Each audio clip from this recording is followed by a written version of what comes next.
ahoy and g'day once again to ye, my lords, my ladies, and everybody else not sitting on a cushion or in a well-defined gender bracket. I be Josh the Pirate, and I am joined today by someone who, it is said, won the Kentucky Derby, the Monaco Grand Prix, and Big Al's Fake It Till You Can't Take It Anymore hot dog and pie eating competition, all in a single weekend, but only as the result of a dare. It's the lovely Keren, the mother of bunnies. I'm great at fitting a lot into a small amount of time. On the other side of the screen is a person who it is rumoured that he was in fact responsible for the first act of flight by a human being. But, you know, he lets the Wright brothers take the credit because, you know, he's too busy being so super cool and stuff. Also, he cried like a little girl when he crashed the glider, so, you know, it wasn't very chill. It's Josh the Pirate! No, Louis Montgolfier bribed me. Thank you very much. Greetings, mateys. Hey, Tony. Good to see you, buddy. We are better-ish today, better adjacent. I had a really good meeting with a school today, so I may well be getting some work from that, which is exciting. And Keren is looking gorgeous and has just finished work for the next 11 days. So there's that.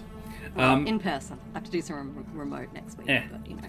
C'est la vie. The good news is, I don't have a headache right now. Take it. I will take it. So, we are back to have a look. Once again, it's been a hot minute for me, and Keren's never actually played this system, or has played this system, but not this version of it, at Teens in Space. So, the sharp-eyed viewer will recall we ran a Teens in Space campaign, a couple of years ago now, possibly even a little bit more than that. I want to say it was 2023, because we won we got into the Baltimore Next Gen Webfest with it as well, with one of the episodes. It was actually an award-nominated episode. It was a really cracking little series that kind of got put to the side, and we never wound up coming back to it for a variety of reasons. And it is now far too late, and we are permanently down a player. We can't just... she is not available anymore, which is for no inherent like nastiness or anything. Just they can't make it anymore, so we just can't. And I don't want to put the group back together sans one player. So we're just gonna etch a sketch End of the World and start over. We will be being joined with. It is sad, Tony. We will be being joined, however, by the lovely Ardana from that original group. Though Ardana said that she might this time play a character that's large enough to walk around the ship on her own, rather than Spot, who had to have a pneumatic transportation system to get around because Spot was only 6 inches tall. It was very entertaining, though. It was so funny, particularly when Mandy got into Spot's pneumatic tunnel system, and Mandy the gelatinous blob. It was a very funny episode. I was such a good group. But yeah, we'll see if we can't capture that lightning in a jar again with the new lot. So John, Daria, Ardana, and Keren will be taking a swing at it. Which means I have to relearn how the fuck it works. And it also means Keren gets to create a character in it. So Teens in Space is based on the very well-known Kids on Bikes, and now has a second derivative, Kids on Brooms, as well. And it is space adventures for teenagers. Yes, an RPG about interstellar impulsiveness. By John Gilmore and Doug Lewandowski. And all of that stuff. Scratchy. So the very first thing, and I'm glad Keren's going to be here for some of this, is because before we begin creating your character, you create the ship. And set some rules about the universe in which you will be playing. And I can just do that. Or it's Kids in Space for ADHD children, yes. Is there any other kind? If it's in space, ADHD is implied, I think. What do you think? They sent a bunch of neurotypicals to the moon. Who wouldn't know what to do there? So being a teenager in an intergalactic society is tough, especially when you're no longer on your planet. There are always lots of ways to get yourself in trouble at home, but in the vast reaches of the pan-galactic empire, there's a lot of room for awkwardness. Some planets use hugs as currency, where others insist that you fight to the death if you make eye contact with somebody. Plus, there are spacefaring mystics, interplanetary police, and warring pirate factions vying for control of the trade routes. But you've got a mostly functional ship, a mostly trustworthy crew to travel the stars with, and enough work to keep you mostly fed. And your parents said you were stupid to leave home. So Teens of Space is a space opera RPG that is powered by the Kids on Bikes system. Kids on Bikes is not required to play Teens of Space. Good. Setting boundaries, and I really like it when a system does put something like this in. Before starting to create your characters, you and the game master should address the kinds of things that the players would like to see in the game and things they don't. Fortunately, I've played with all of these people before, and I am aware of their sort of generally their hard boundaries, their veils, and their lines and veils. That's the words. Also, the art in this book, very cool, very thematic. So you first create your ship.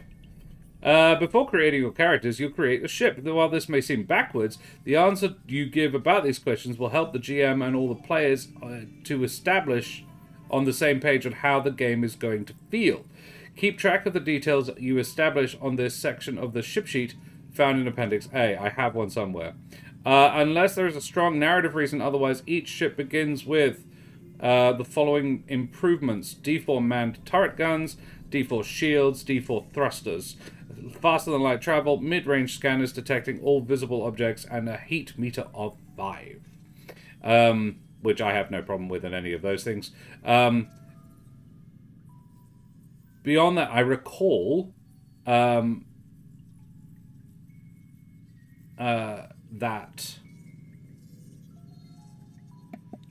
you guys all have some upgrade points to throw at the ship.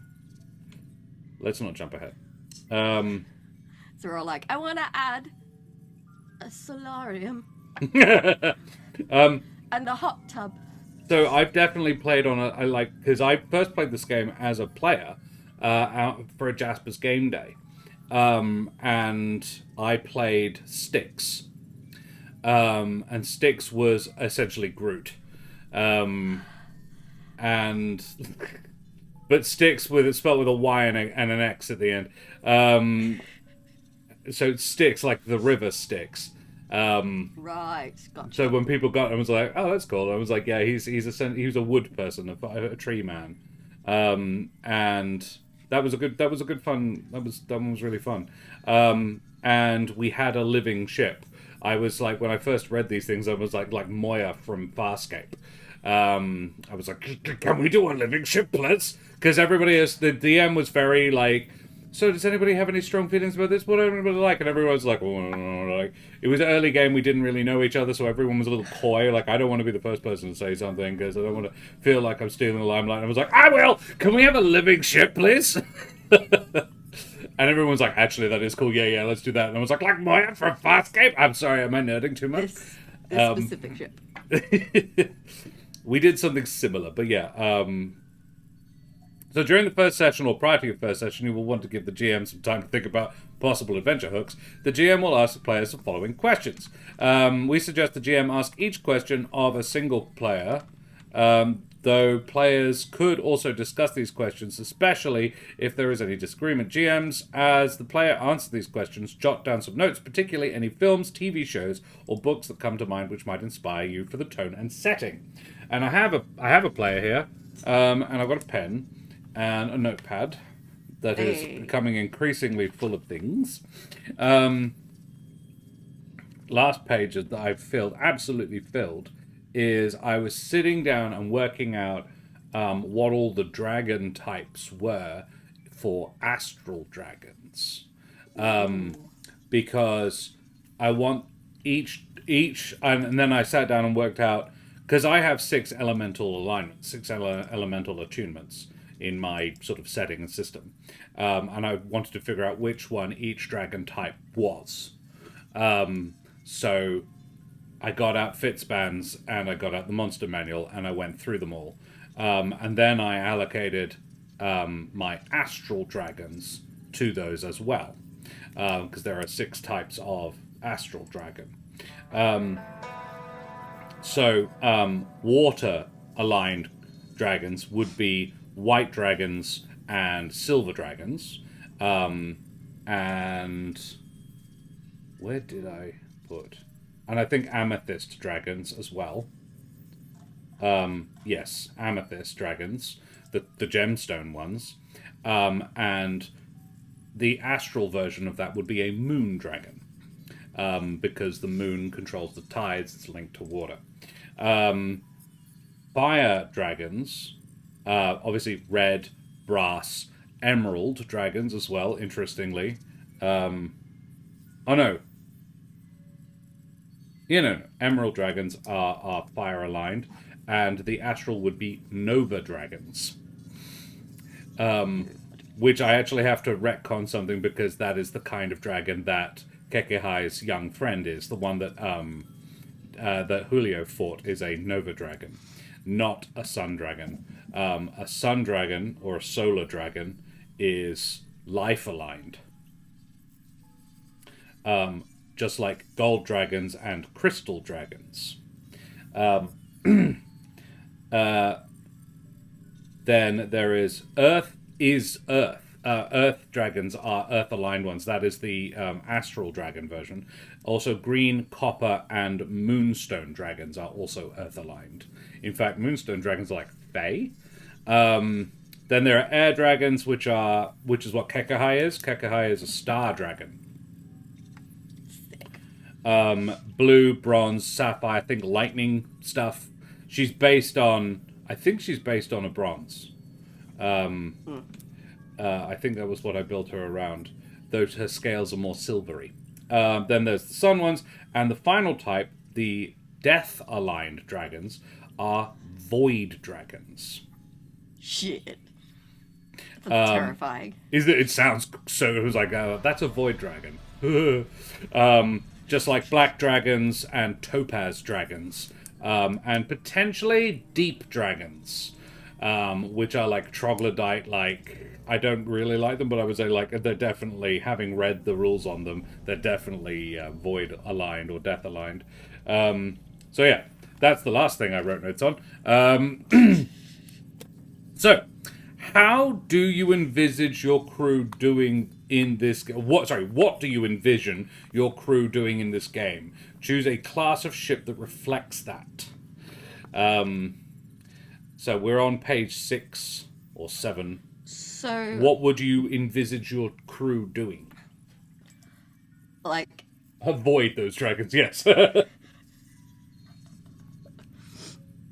So, I suppose, like, not to throw the question straight back at you, but had you thought about this, like, in terms of story, or can I literally just pull from? I haven't thought about it in terms of story. My intention was a sort of Monster of the Week style.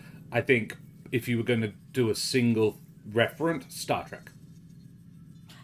Could we? But I'm open to change that. Could we be on Schoolies Week? Like, we're leavers. Fuck and yes. For like, Star Trek University. Star Trek High. From Star Trek Academy. Yeah, we're leavers, Starfleet. And basically we've got the ship, and we basically get to go on some adventures before we, like, settle down and become grown-ups.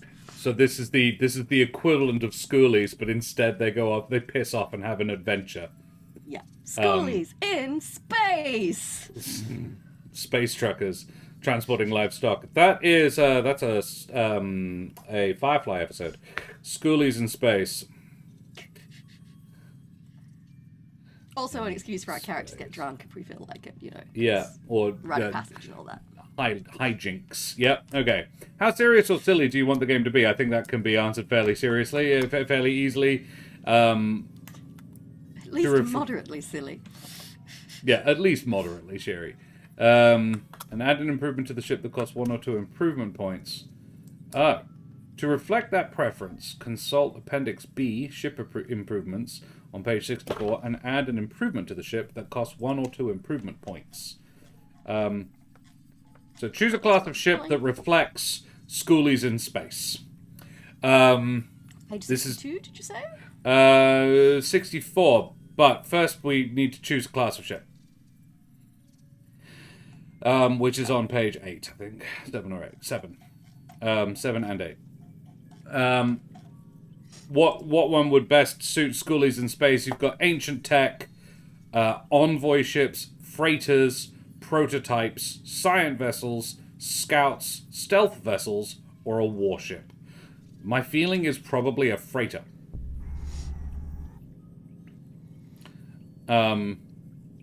If this is it like a permitted thing, or are these guys joyriding? Ooh.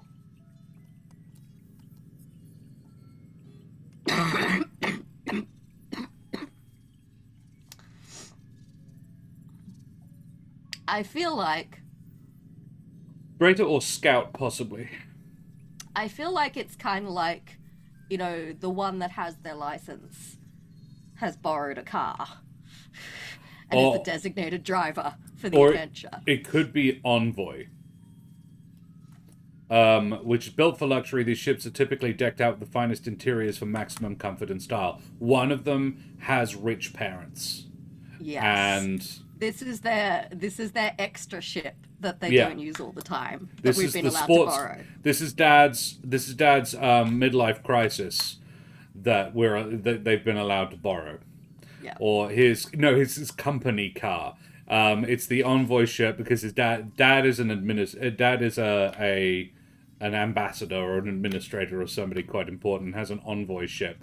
Class of ship used by diplomats and the wealthy. They're also a prized target for pirates.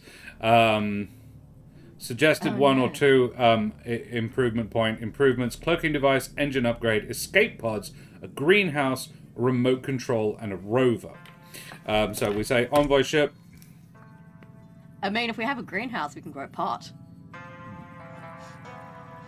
If we want to lean in. It's a space Porsche, yeah. I like the idea of having a cloaking device. Yeah. Could be handy. In case we get into some shit and need to make a speedy exit. Stealthy cloaking device, yeah. I like the idea of us having a cloaking device that we're not meant to know how to operate. Yeah. But we do. Like, Dad installed it. I think they're relatively new technology. And Dad's a boomer who doesn't really know how the tech works. So he's like, he had it installed. He showed his son once, or he showed his kid once, and the kid was like, "Oh wow, Dad!" And then it was like, "Actually, that would be fucking cool, but don't tell him." And they're like, Dad's like, "I could barely figure it out, and I have all the keys and everything, so my kid won't figure it out." And they get in there and press like 3 buttons, and on it goes. And then it's like, "Ah, what? How did you?" The kid's like, "It's easy. You just press this and this." The button that looks like a ship turning invisible, you just press that. It's an app, Dad. What's an app? What is that? It's an application. It stands for application. Go around the table. Being shown multiple times, cannot still make it work. Okay, so each player can add an improvement, a 1 or 2 IP cost improvement. You select a cloaking device. How do most ships in your universe travel faster than the speed of light, and how is your ship special? Your ship is special. Custom paint job. Yeah, custom paint job.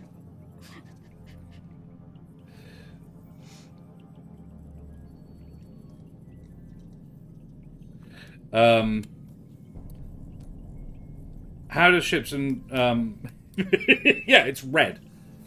So it goes faster. Absolutely. It's got racing stripes on it. I'm going to make an offer. Solar sails. Ooh. Yeah. make a sun jammer. Cool. I'm okay with this. Might go watch Sunshine later.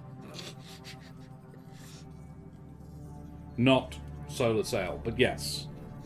That's Oh, a I fucking know, mirror. but that's what it made me think of. Yeah, oh, fair, yeah. Yeah. Sun jammers. I read a... So it uses less fuel, because we can use stars to power our Oh, it doesn't journey use across- fuel at all. Yeah, it's yeah. I read a book end of last year. Fuck, was it? Might have been the year before. It was around Christmas because we were down here. Called Revenger. Shitty title.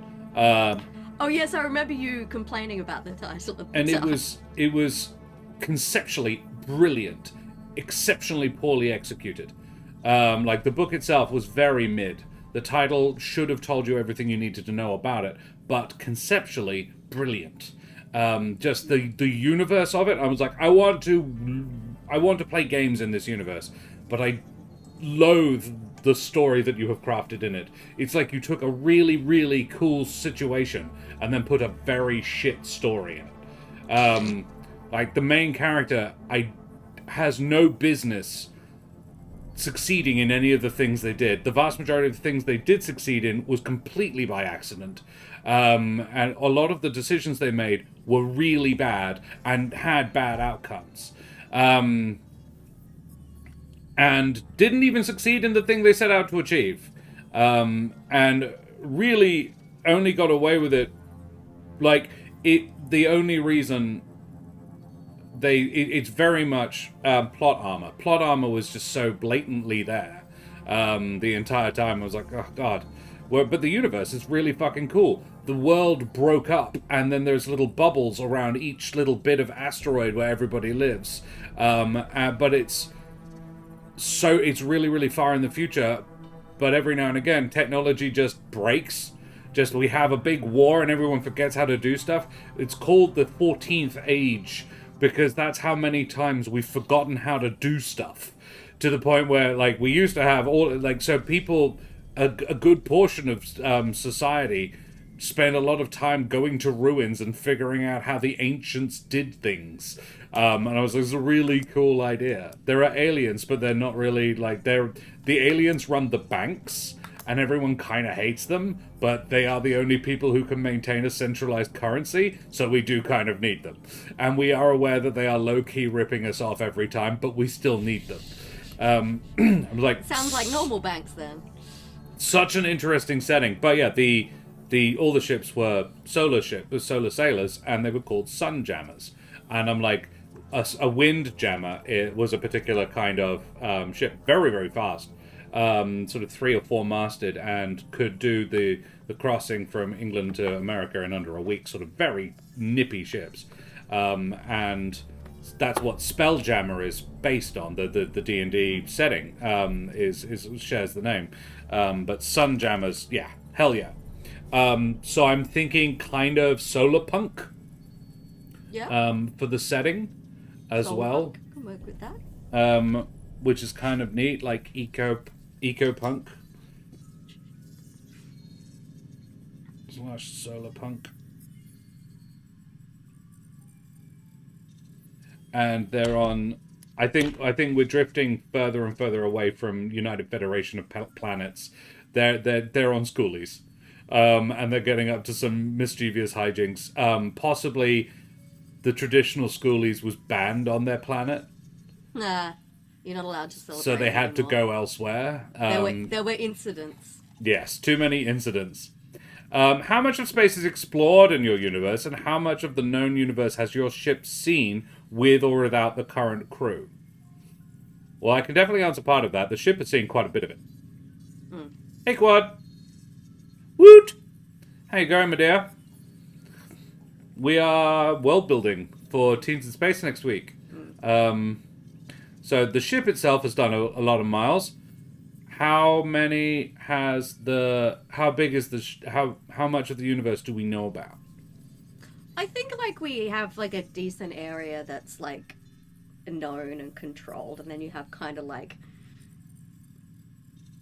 in Firefly where you have like the, I can't remember what they're called, the ones that are The controlled central planets, and the then central planets, and then the and then you independent have, outer worlds. yeah, Okay. yeah, then you have So outer worlds where things are a little more Wild West.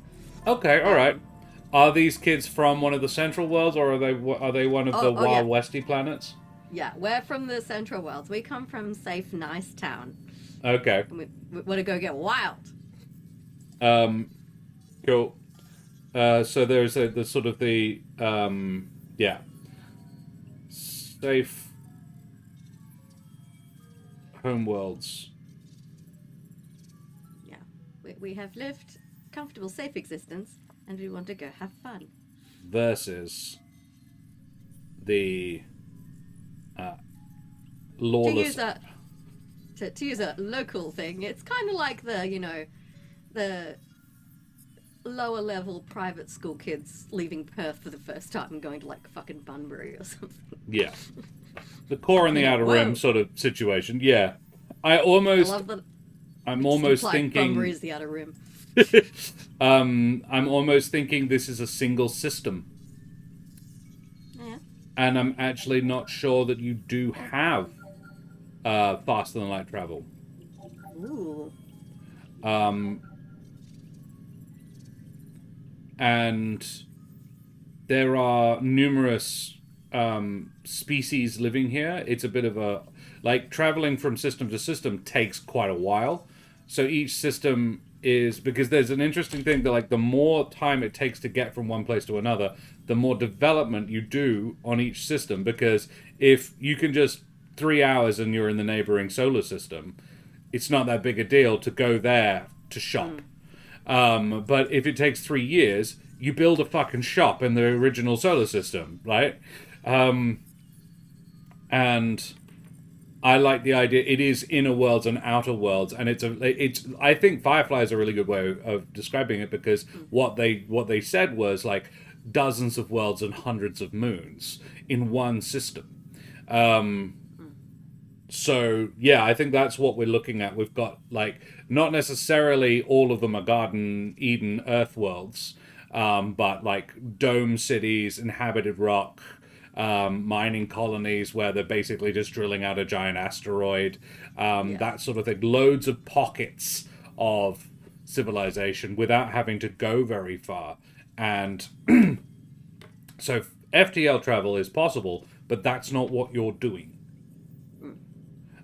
So other species can get here, and this is a sort of a mutual colony system because there are so many different worlds.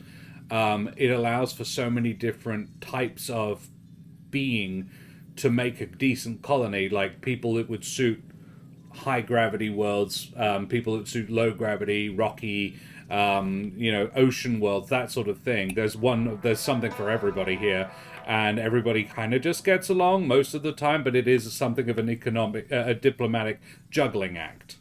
Yeah. Lots of different personalities hanging around. Different loads of different spatial polities, and yeah, I like this. So it's almost like yeah, there's a lot of known, but not a lot is known about it. Like we know everything, but we don't know surface level detail. We have lots. Like all these, like uninhabited or uncharted is unusual. But we don't necessarily have a lot of detail on the thing that we're going to. Yeah. And we Alrighty. haven't really looked for it either. What is a conflict that the ship has been involved in? This could be a large intergalactic conflict, a small, more personal one. Ask this question twice if you have 2, 4, 5, or more players. 2 players? Yeah. What would a conflict that this ship has been involved in be? I think it's a diplomatic ship, so it would be, yeah, trade disputes.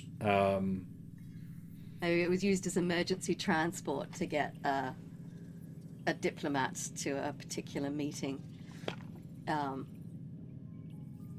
Because they were the only person who could resolve the crisis. Sure. And this was the only ship that they could get in a hurry. That's why the dad bought it. It's not really his style. He just needed something really frickin' fast. Yeah. And so he used the company account, he used his expenses account, and bought himself something deeply impractical, but practical for this very specific task and nothing else. Tony also suggests bought it for smuggling, which I like that as well. On a different occasion, Uncle Terry borrowed it. And Uncle Terry was up to some shit. Yeah. So, emergency transport of a VIP. Uncle Terry borrowed. He was smuggling illegal liquors, alien Yeah. liquors. Yeah. That aren't allowed to be sold, he borrowed they're it. illegal on certain planets. Oh, Uncle Terry's cannon. Yeah. Rimulan ale. It's like, you can't sell that on this planet. And Terry's like, what? I had Watch no me. idea. That Not many wasn't teams why I have their was own hiding it under spaceship. the floors. We've established how the crew came to be traveling in their own spaceship. On what on the ship is incredibly well maintained? The engines. Rimulan, not Romulan. We don't. No IP crossing the streams. Yeah, engines well maintained.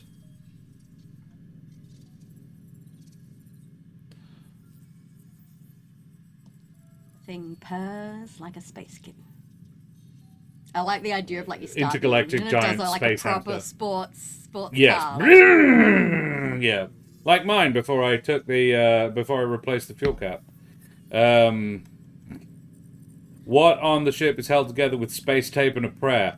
I reject space tape. It's duct tape. Duct tape is the ultimate optimum form. There is a fantastic... I say fantastic. They're quite mediocrely written, but I love them. Series called The Lost Fleet by Jack Campbell. And in one, the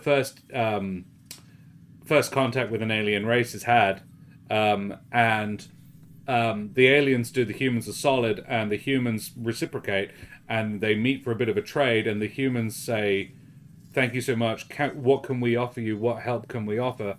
Because the aliens saved like half a dozen humans, and we're like, "What can we help?" And they said, "Actually, we would really love. We will give you we will trade you these 3 really valuable pieces of information and technology, but we need your technology." And we're like, "Cool, you're way ahead of us. What do you need? What do we have that you don't?" And they go, "We need your all-purpose fixing material." And of course, they're translating. They're using first-generation translation material. They don't know what it is they're referring to until they look through the logs of the escape pod that the aliens picked up and saved the humans on, and they saw humans using duct tape to patch holes in the hull of the ship and make a rudimentary bandage on a wounded person. And they're like, all-purpose fixing material, and it works. And we're like, they mean duct tape. Duct tape. But you know what? Pallet. They did. That's exactly what they gave them. It was like, get them a whole pallet. And they go, like, it's just cloth back tape. The food printer breaks down regularly. Don't use replicator. Thank you. Well done, Tony. It's not a replicator, it's a food printer, and I really like that. And we can ask it again because we've got 4 or more players. Yeah. I think the food printer, because Dad doesn't maintain it because he doesn't need it. It's like he's never going very long. Yeah. Never going He's very never far. on it long enough to worry about the food printer. So sometimes all you can get is 2-minute noodles. Yes.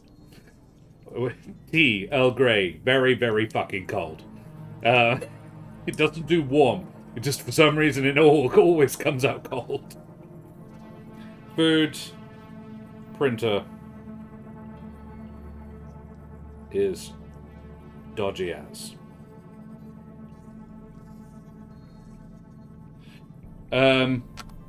What is one story that everyone, either your crew or the public, has heard about your ship? I think everyone knows Uncle Terry got busted for smuggling liquor. Yeah. Everybody, like, they tried so hard to keep it quiet. It almost ended. It almost ended Dad's career. Shall we say it's your dad? It's your character's dad. Yeah, sure. Yeah. It's my dad's car. He bought it for an emergency. Uncle Terry asked to borrow it. Dad didn't even think about it because, of course, Uncle Terry can borrow it. And then Uncle Terry gets busted for fucking smuggling. And Dad's like, "Oh, for liquor. fuck's sake!" And the problem was that he tried to use his clout to help Uncle Terry not get out of it, but like get off light. And that was the problem. He's like, "Look, I'm not my brother." Field day. Yeah, definitely. Fucking Uncle Terry. Oh my god. Uncle Terry's not welcome at Christmas anymore. Yeah. And what is the ship's name?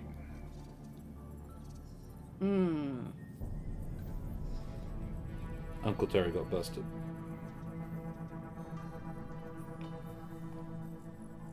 Ha! I love that quad. Alphabet soup noodles, not 2-minute noodles. It's Chinese characters. That is possibly my favorite thing about the aesthetic of Firefly is the Western Chinese combo and how they just slip in Chinese stuff into their they've got loan phrases in their diction. Got busted. So we can either give it like a really like silly name, like the previous owner just gave it a dumb name and it never got changed. Or it has quite a romantic name. So, you know, all the press about Uncle Terry had like this super romantic ship name and everyone remembered. So, you know, it's either called like the Bad Decisions 2 or, you know, the Sun Dancer. I think Dad would have renamed it after the Uncle Terry incident to try and distance himself from that. Yes. Like, commercial registry Hinterlight 2273 has been renamed to the Blue Rose or something, yeah. Something a lot more like, recidivist.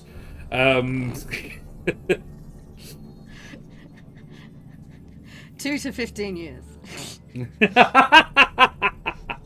I love that. Can we do that? Can Dad call it? Dad's renamed it, and it's, I think, possibly what helped him rehabilitate his image was he renamed the ship 2 to 15 years. 15 years. No, 10 to 15. The sentencing guideline for illegal liquor smuggling. 10 to 15. 2 to 15. 2 to 15. Gosh, depending on how much liquor and how many planets. 2 to 15. So not at speed, because that would be very disappointing.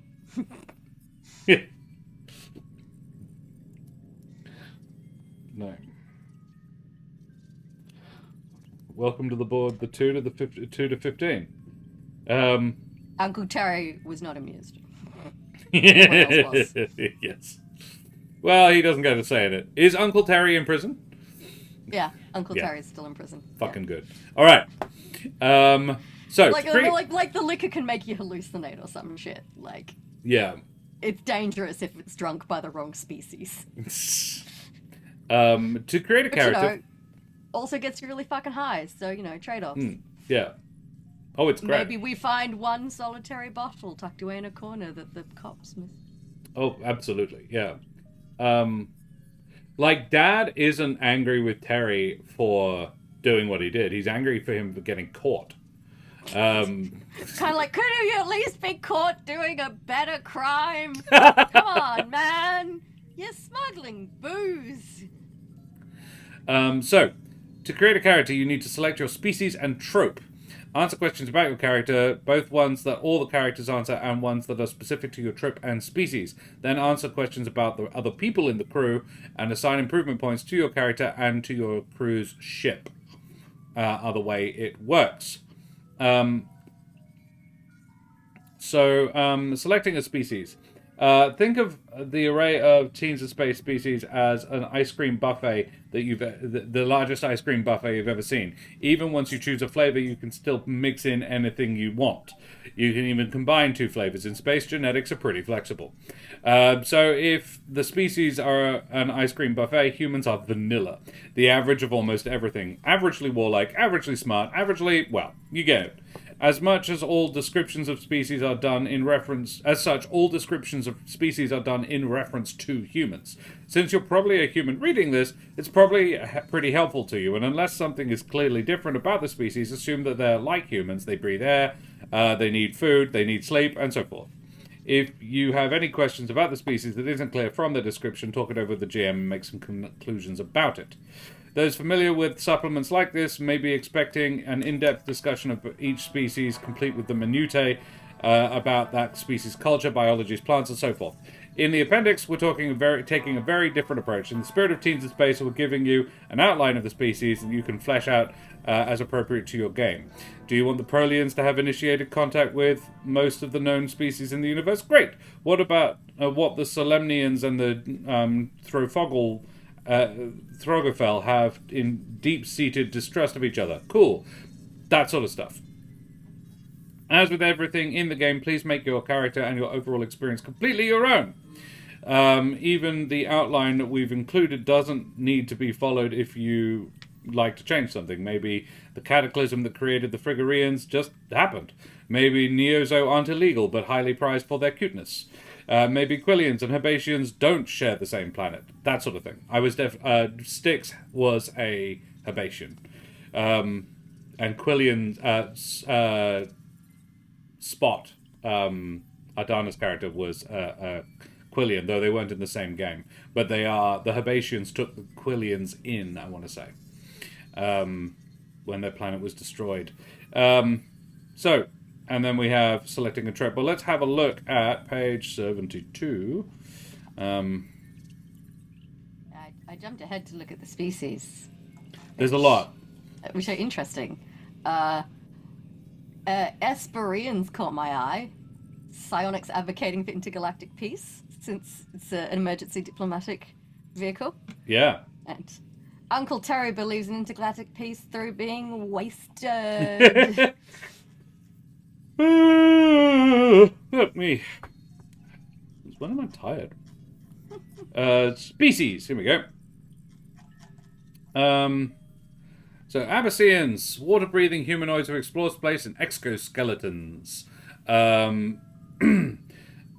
Ananos, bulky mole-like creatures tantalized by treasures found below ground. Benthosa, sentient bodies of water composed of the consciousnesses of the life forms within them. That was what Mandy was, I think. Calcians, mechanical creations of an extinct species. Celophons, gelatinous, tentacled beings that share a symbiotic relationship with their host bodies. Chimhaven, bird-like beings obsessed with the sky. That was what Terrace played. Chimexians, insect-like humanoids who share a hive mind. Cumulusarians, a friendly cloud-like species of artists, which I freaking love. And you were thinking Esperians? Yeah. Psionics advocating for intergalactic peace. Frigorians, resurrected humanoids who value equality. Servatians, sentient plants who rarely leave their collectives. Humans, restless explorers of the cosmos. Gelatinous spheres who poop fuel and are super nice to everyone. That's the Informians. That's what Mandy was. We definitely had a Benthosa. Yes, I want to say Promethean played a Benthosa. At one point. Maybe. He was definitely in the game. Loricatorian, tiny humanoids who travel the galaxy in android exoskeletons. That was what Mercy played. She was a lizard.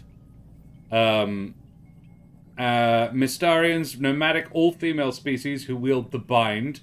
Which I love because it's so clearly one of the races from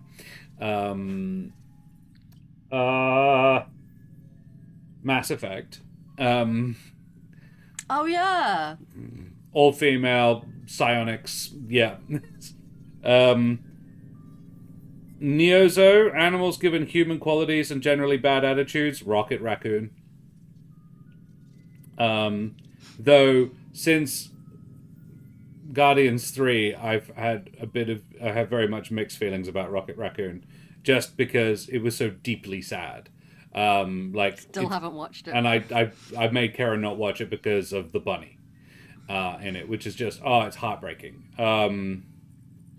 Yeah, really bad. If I need a good cry, I'll whip it I got out. a real ick. Like, it was just incredible cruelty to animals. And I know we never saw it, and I know they're all animated, but it's just, I just couldn't get around it to enjoy the film, sadly.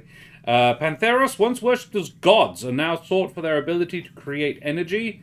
Prolians, warlike humanoids who seek galactic domination. Pugnarians, tricksy, technologically advanced shapeshifters.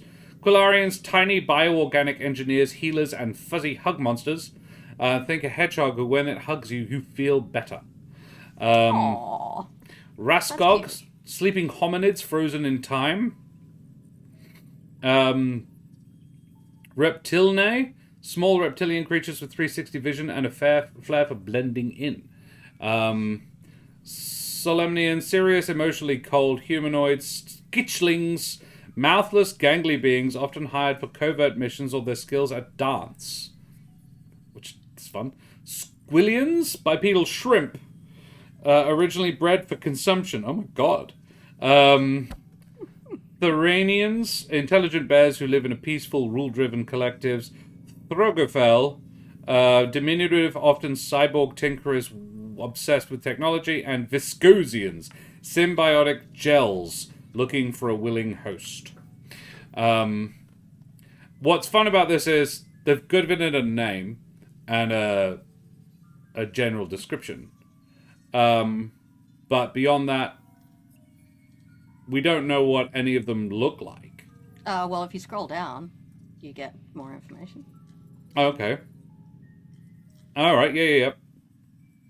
So if we go to Asperarians. Quadrupedal, pallid, and frail, Asperians have large bulbous heads that pulse as they use their psionic abilities. Careful observers may notice their augmentation gland moving under their skin from one region of their brain to another as they think hard about something. +1 to brains. Escape artist improvement. Intergalactically beloved improvement. Pallid and frail. You know what they are. They're Andalites from Animorphs.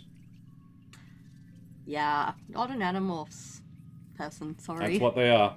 That's what they're based on. Andalites are centaurs. But they have a scorpion tail. Oh, yes! That was always so fucking weird. And 2 extra eyes on little tentacles on their foreheads. Yeah. I remember seeing they don't have mouths, so they're psychic. They eat through their hooves. They graze. They've got, like, basically they absorb like slugs, I think. They absorb from the base of their feet. Those who travel the cosmos generally fall into 2 camps. Those who find themselves ultimately demoralized by the violence they encounter, and those who find themselves energized and even more committed to forging intergalactic peace.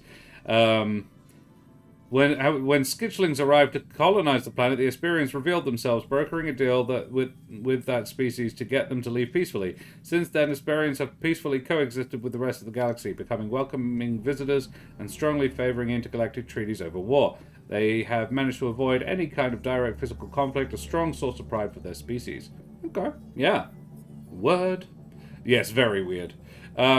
Drawback. So non-confrontational that all fight and physically based grit checks are made at a -1. And the question you've asked is, what's the most upsetting fight you've ever witnessed?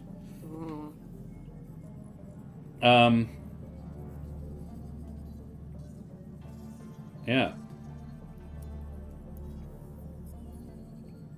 It would, actually, Quad, in the universe, their ships they don't have carpet or ground, they've got grass in all the corridors. So you just walk around snacking. if they want to. I think it's got. I don't know, but it might be an automatic process. There were some very good aliens in Animorphs. Because there was the Hawk Bajar, which are described as walking wood chippers or lawnmowers. They're just reptilian beings about 2.5 meters tall, covered in spikes. But those spikes are actually used for cutting the bark off trees. They're completely herbivorous. Living on somebody else's ship would be problematic as well. Well, also, if you're a centaur as well. They don't have chairs, because they don't need them. The Hawkbajar, and then, of course, the main enemy were Yerks, which are little slugs that crawl into your ears and control your brain. Then there were Taxons, which are like giant centipedes that are endlessly hungry, and almost impossible for themselves to control their hunger. There's some really good alien species. Just in terms of, Star Trek and Star Wars both do bipedal could fit a human in that suit sort of thing very well, but I love it when aliens are alien. One of the reasons why Hail Mary is so cool. Rocky is very alien. He's alien. He's not human at all. Yeah. And random bit of cool news. So the main puppeteer of Rocky, who also did the voice, yes, is being put up for Best Supporting Actor in the Oscars. Fantastic. He's technically eligible for that category. Though obviously having someone who is puppeteer and voice would be very unusual, but technically eligible. That's fucking cool. Yeah. It would be so sick if they were like, no, should give it to him. That was great. Is it like he has the nomination? Well, they're submitting him. They're companion. Oh, right. He is eligible for the category, and they plan to put him into it. Even if he just got nominated, even if he just got to the final four, that'd be fucking cool. Just as a nod to the guy. Yeah. It was like an Oscar-nominated actor. What the fuck? For playing Rocky the Alien. And apparently there's also like a special Oscar they sometimes give out for like exceptional just something achievement very cool that doesn't fit into a neat category. John Lasseter won it for Toy Story, just generally, because it was groundbreaking at the time. Yeah, right. So, yeah. I can't remember what it's called, but yeah, they were like, they might give him that. But he is technically, able to be submitted as a supporting actor. I'm like, sick, go for it. They'd only give him that if they have somebody else that the Academy really wants to give that Oscar to. Okay, so we're going to say, I've got to open my character sheet. We have species Esperian. Yeah, James Ortiz, eligible for Best Supporting Actor. I think I spelled that correctly. Asperian. Yep, I did. He's not eligible for the Golden Globes, though, because they have different eligibility criteria. So, what colour? What colour am I? Pallid? Braille? Quadrupedal? Are you talking... I mean, I don't want to limit you to Andalite, because I don't think you should. Andalites are blue, but that doesn't need to factor into your thinking. Boy, girl, other. What is the gender dimorphism of, if any, of Esperians? Are we talking gorilla-like quadrupedal, or horse-like quadrupedal, or dog? Which is pretty much the same as horse. My brain went to frill-necked lizards, because they're one of the few species that can do 4 or 2 legs. Oh, yeah. Because frill-necked lizards, they can hop up on their back legs and run. Yes, they can, of course, yeah. Yeah. They look ridiculous, but they can do it. So I was kind of thinking that sort of thing. Love it. So they can use their front arms for Yeah, so if they want to manual use manipulation. Yeah. So if they want to use their front limbs to do stuff, they can go on their hind legs. But, you know, generally speaking, they walk around on all fours. So Asparians in this universe look a bit like frill-neck lizards. Yes. I love that. And Quad said color changes with emotion, and I'm like, well, technically love humans that. do that a little bit already. Well, yeah, we do. And it's funny that you said teal in chat, because I did think like a pale teal that kind of gets more blue or more green depending on emotions. Blue/teal scales. And let's say the frill has like a little pink on the end, just like a little pink flush on the edge of the frill. Color shifts with emotion. I can spell. Color shift with emotion. Neck frill. And exotic tips are an exotic pink.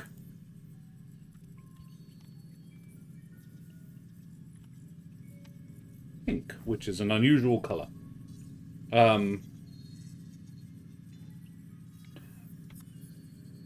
How big? Oh, because it doesn't really say, does it? No. And that's otherwise stated. Most of them assume to be round about human size. Yeah.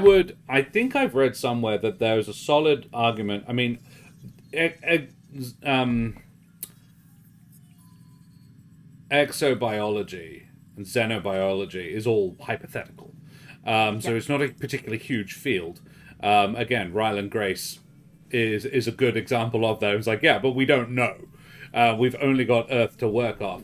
But I did read somewhere that there's a solid suggestion that human-sized is probably about right for most sentient species, given Earth-like gravity.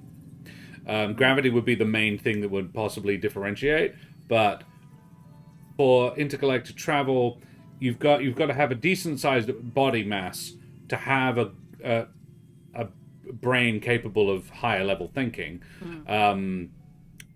But you also have to be large enough to rise to the top of a food chain, probably, or strong enough to ward off predators, or you've got to be small enough to avoid them. So it's a balancing act between being too big and too small, and humans are probably, we think, roundabout. But anything from human to anything from dog to elephant is achievable. Let's say they're like if they were standing upright, they'd be a smallish human. Like Sort if of they stand up 5.5 on their foot? back legs.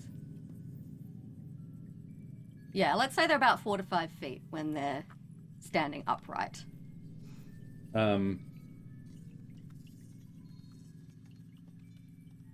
So they do all right in human societies because they can just, you know, stand up if they want to be able to see. Yeah. Tail? Yeah, I think that a tail. Yeah. Like. Is it you a got 4 useful legs, tail? You have a tail. I think it's more just for balance. Yeah. So when you stand up, you don't fall over. Yeah, sure. You can't really use it for much else. You might be able to whack someone with it, but you know, you wouldn't because you're non-confrontational. Yeah.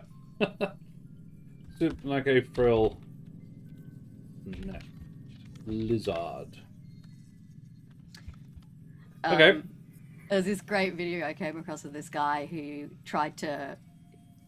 He basically got out his car to take a photograph of a frill neck lizard he'd spotted by the side of the road, and the lizard proceeded to climb him. So he's filming in selfie mode. The fucking frill neck lizard has like climbed on top of his head, and he tipped his head forward to kind of show the lizard better to the camera. And as he tipped his head forward, it put its frill up. Oh, amazing! So he's like, yeah, it's this, and then he loses it laughing, obviously, because Yeah, it's like he's got a little not activated hissing machine on his head. It's very funny.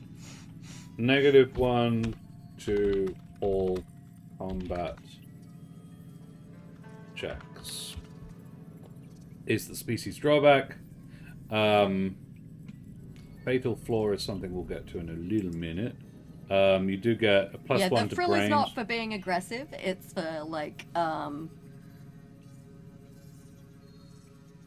it's not like you bring it up because you're angry with someone. It's more kind of like if you're trying to look like impressive, you pop it up as a special occasion.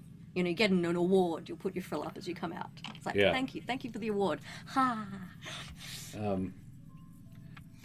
Faramir Grimnar, Uncle Terry's crime lord lady he was smuggling for to impress.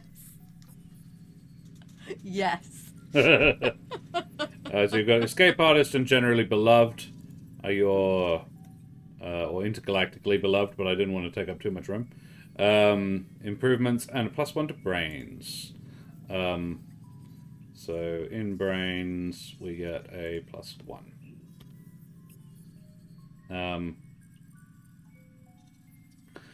Then we need a name. Hang on. It's like good names for a lizard.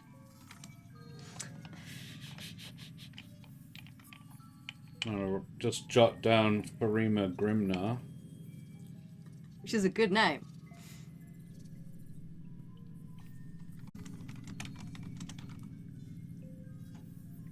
Terry's crime lord.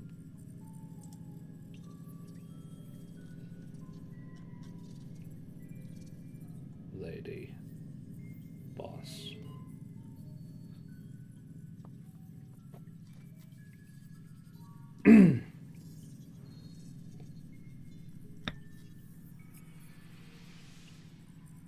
When I find out what style of name Keren picks, I will then decide what Terry is short for.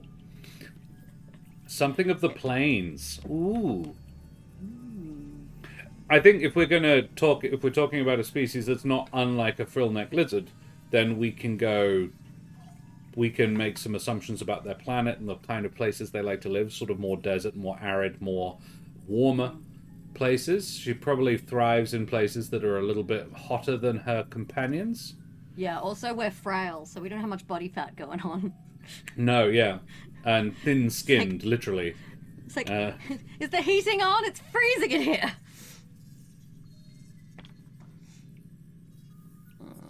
Sorry, I'm scrolling through name lists for inspiration. I think something shorter. It's not a very good name. Yeah. Must be nocturnal, then. Are they cold-blooded? Like, my instinct is to say no, just prefer, being cold-blooded would be a pain in the ass. It is, yeah, all right. Yeah, they're a warm-blooded lizard sort of species. Well, dinosaurs were warm-blooded, but also lizards. Yep, reptiles, okay. They're not lizards, they were reptiles. Don't want the dinosaur crowd to get on me about that. Thin skin, frail in an arid area. Yeah. Thrives in arid conditions. Do you want to come back to it? Because I think we'll go with Arlette, which is ARLETTE. ARTE. Sorry. We're gonna go. Sorry. Name. ARLETTE. LETTE.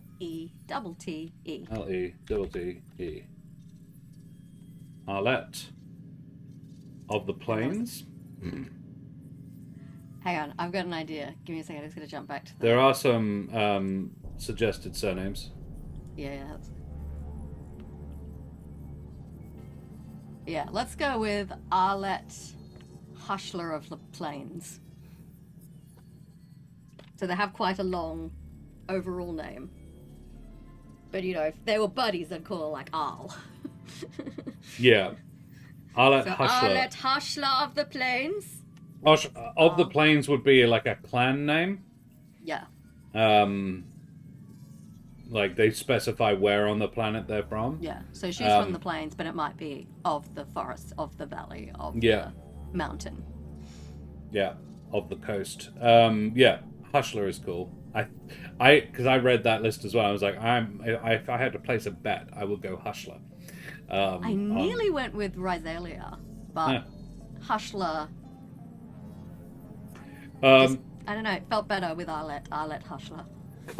Quad says, what sort of clothing / protection would they be wearing, and if so, could it be knitted or crocheted? I like that, yeah. Um, Yeah, warm climate, so simple garments. Simple garments. Yeah. I want to improve it. I want to change what it says.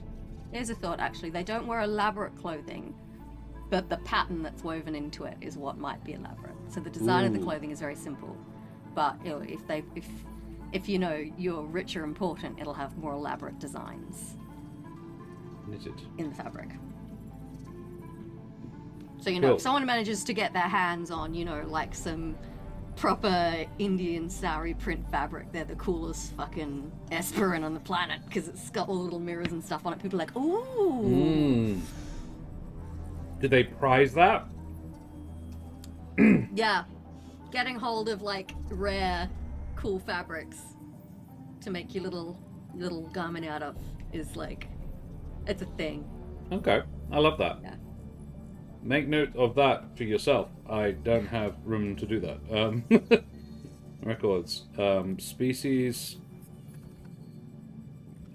Tube with holes kind of thing. Yeah, tube with holes.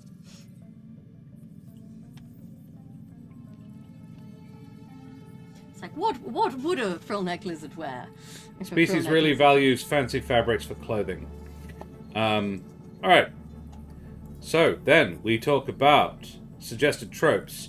Diplomat, do-gooder, dreamer, exiled royalty, missionary, scholar, or traveling celebrity are the suggested ones, but obviously we can do our own thing there. So let's scroll down to tropes. There we go. Trips? What page is trips on? Excursions, variants on a species, android, clone, cyborg, hybrid, Kitis. Tropes, there we go. 108. Captain, diplomat, do-gooder, dreamer, engineer, exiled royalty, experiment, explorer, face, flyboy. I want to say I've also played this game as Han Solo. Or someone else did. And it wound up... No, you know who it was? It was Maharishi played Han Solo. When I ran this game. That was fun. Hitchhiker, and I think he played Face. Lone Survivor, Medic, Merc, maybe not. Missionary, Newbie, Profiteer, Scholar, Scoundrel. Shipborne, Soldier, Tech Wizard, Traveling Celebrity. That's it. Those are the ones. I'm leaning towards probably scholar or dreamer.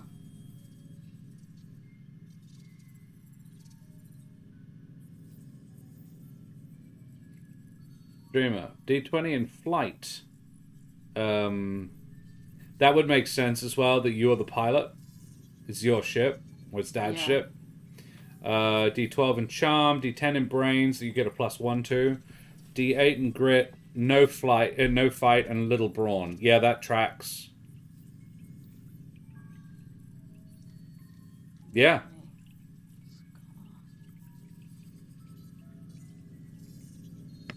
Yeah, I think it has to be dreamer.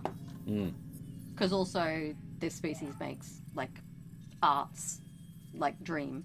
They make like dream experiences as art, so that works as well. Do they? Does it say that? Yeah. That's cool. All right. Excellent.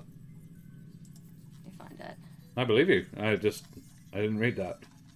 So D4 in fight. D10 in brains. Yeah.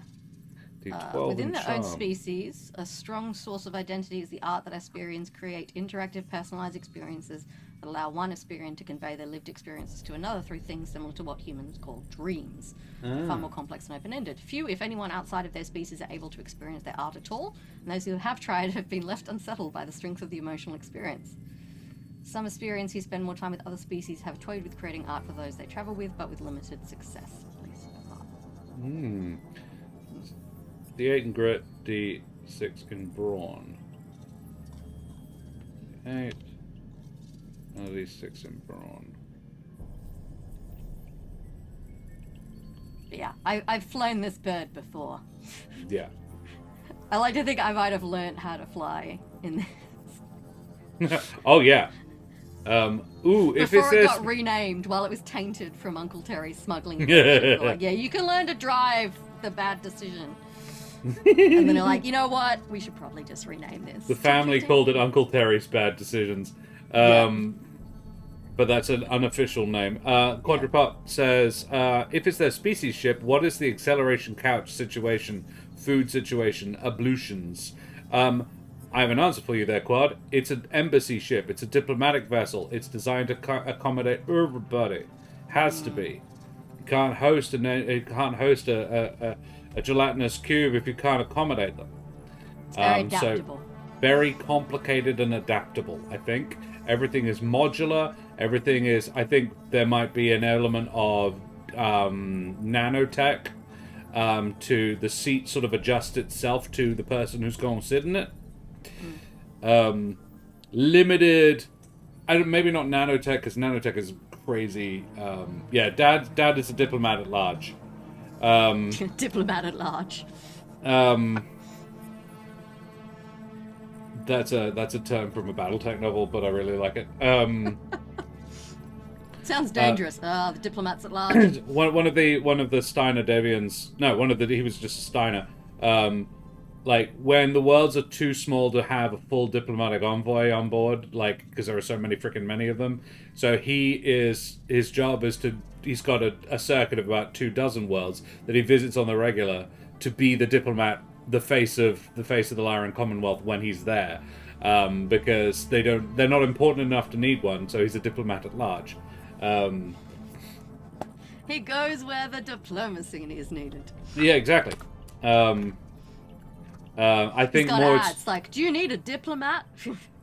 I think the chair situation are kind of like you see ads for these modular gaming chairs that can adjust and adjust and adjust. It's like, hey, do you want to sit cross-legged with a little thing to lean your elbows on? That chair can do that. You just put this and then bend it and it's all like it's a bunch of different It's a bunch of armatures, each with about an A4 sheet of padding on it, and they can just adjust to deal with almost any physiology.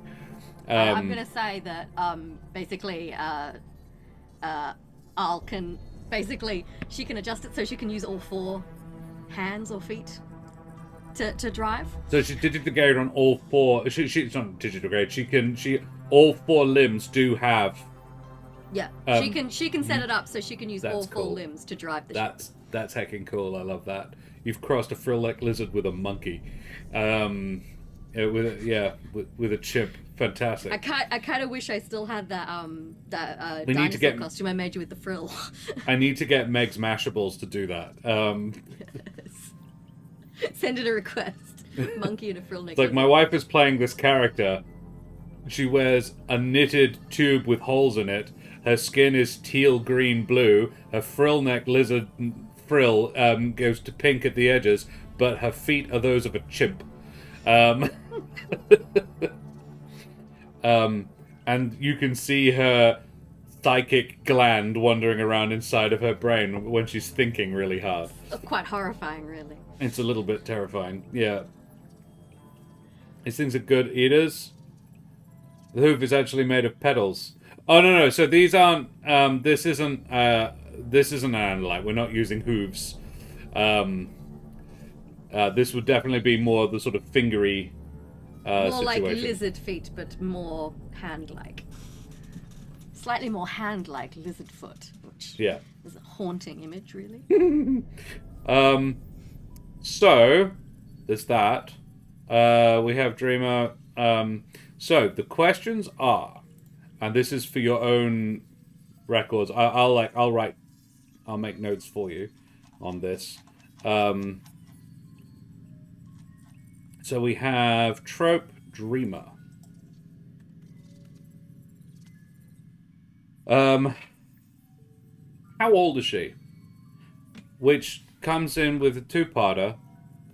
It would be how old is she? We know roughly how old she is in human years. She's roughly 18. However, in human years, how long do Asperians live? And I recently encountered somebody who said the whole thing about dogs being 1 year is 7 years and human years, a dog is 7 years, is absolute bollocks. Because it's actually a sliding scale. For a Labrador, was the example, a Labrador at 3 months old is the equivalent of a 10-year-old human in terms of development, in terms of what they're capable of doing. That Labradors reach full sexual maturity in under a year, which would make them, 25 by human standards. But after that, it slows down radically. So it's not a one-for-one. There was a really good... it involved logarithms for working out what a Labrador's age, because logarithmic relationships taper off as you get further along. So basically, by the time a Labrador is about 4, they are in human years 53.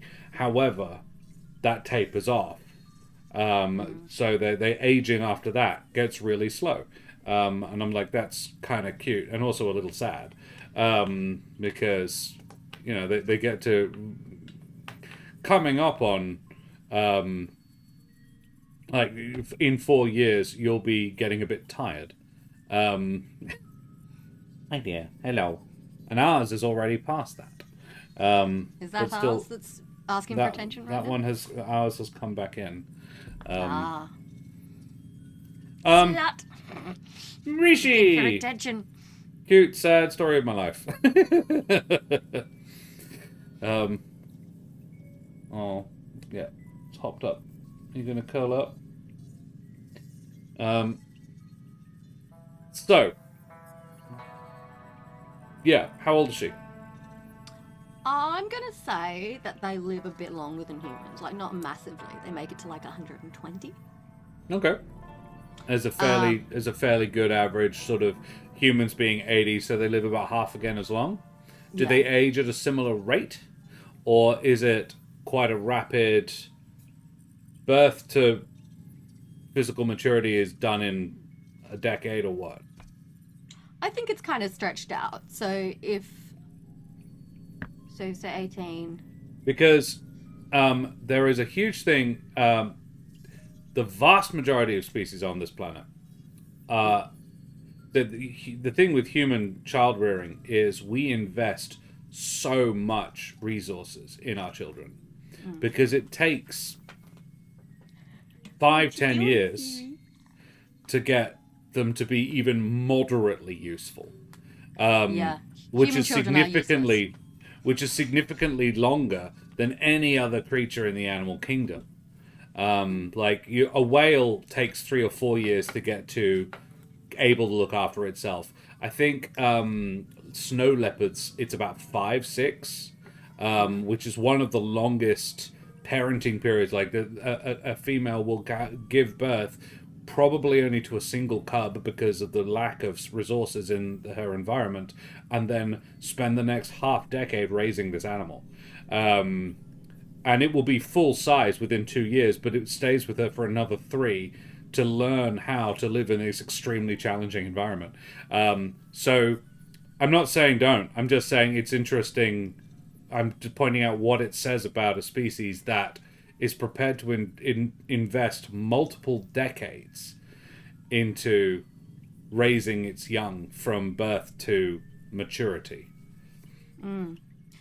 It's like I almost, because they're not a very like violent species, I feel like they almost have the luxury of a long period of kind of maturing. Which would say an awful lot about their home world. I think possibly they evolved in a world that just didn't do predators.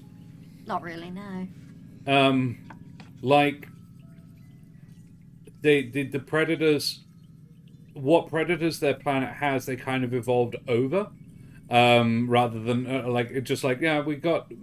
I don't think they just don't. The planet just doesn't really have big predators, and so they just nothing. No predation meant that they didn't really have to figure out. They didn't have to. Yeah, they had the luxury of time. Yeah, I love that. Okay. So let's say she's in human years, it would be 27 since she was born. 27. But by Hesperian standards, she's only about 2/3 of that. I think New Zealand. Yeah, pretty much. Since the mower died. Oh shit.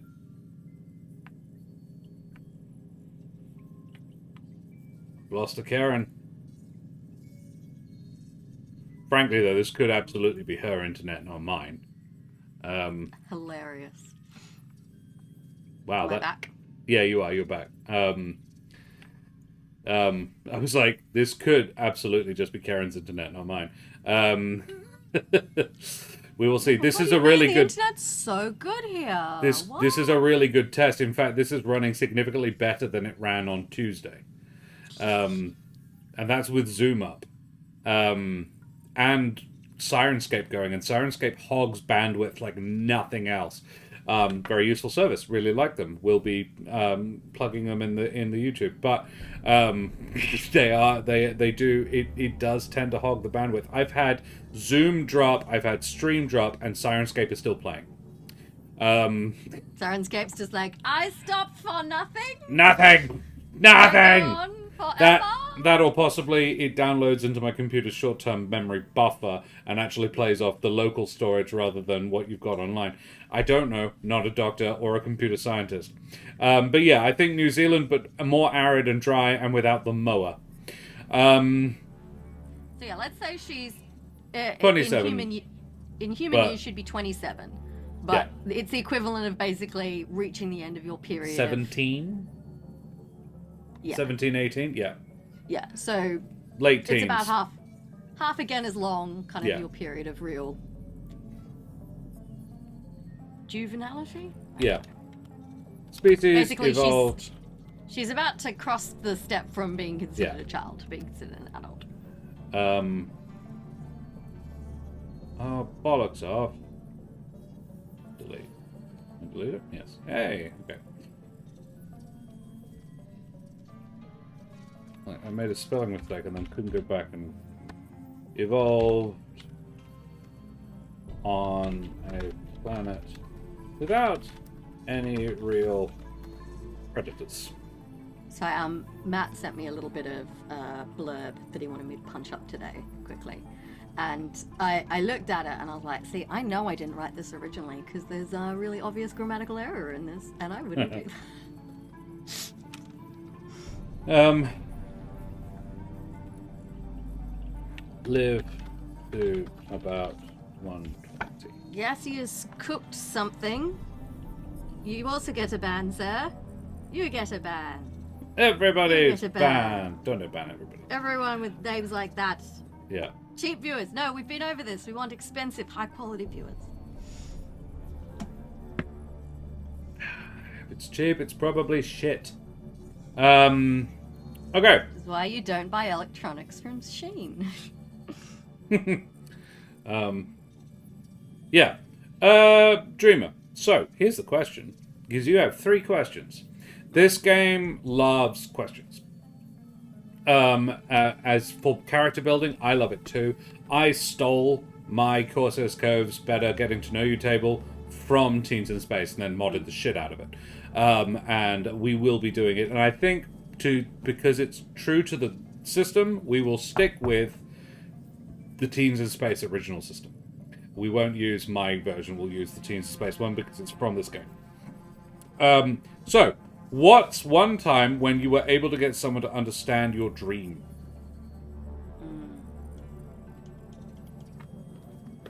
I've got my box wine here that I'm enjoying while we chat.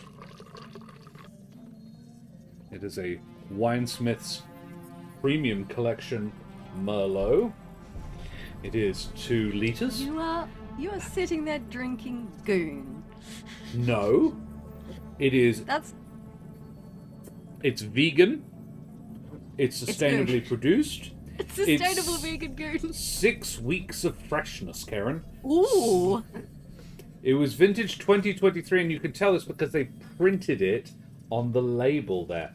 And this is honestly the highest selling point for me, it was discounted down to $9.79, which makes it 2 liters for under $5 a liter of wine, which is quite cheap.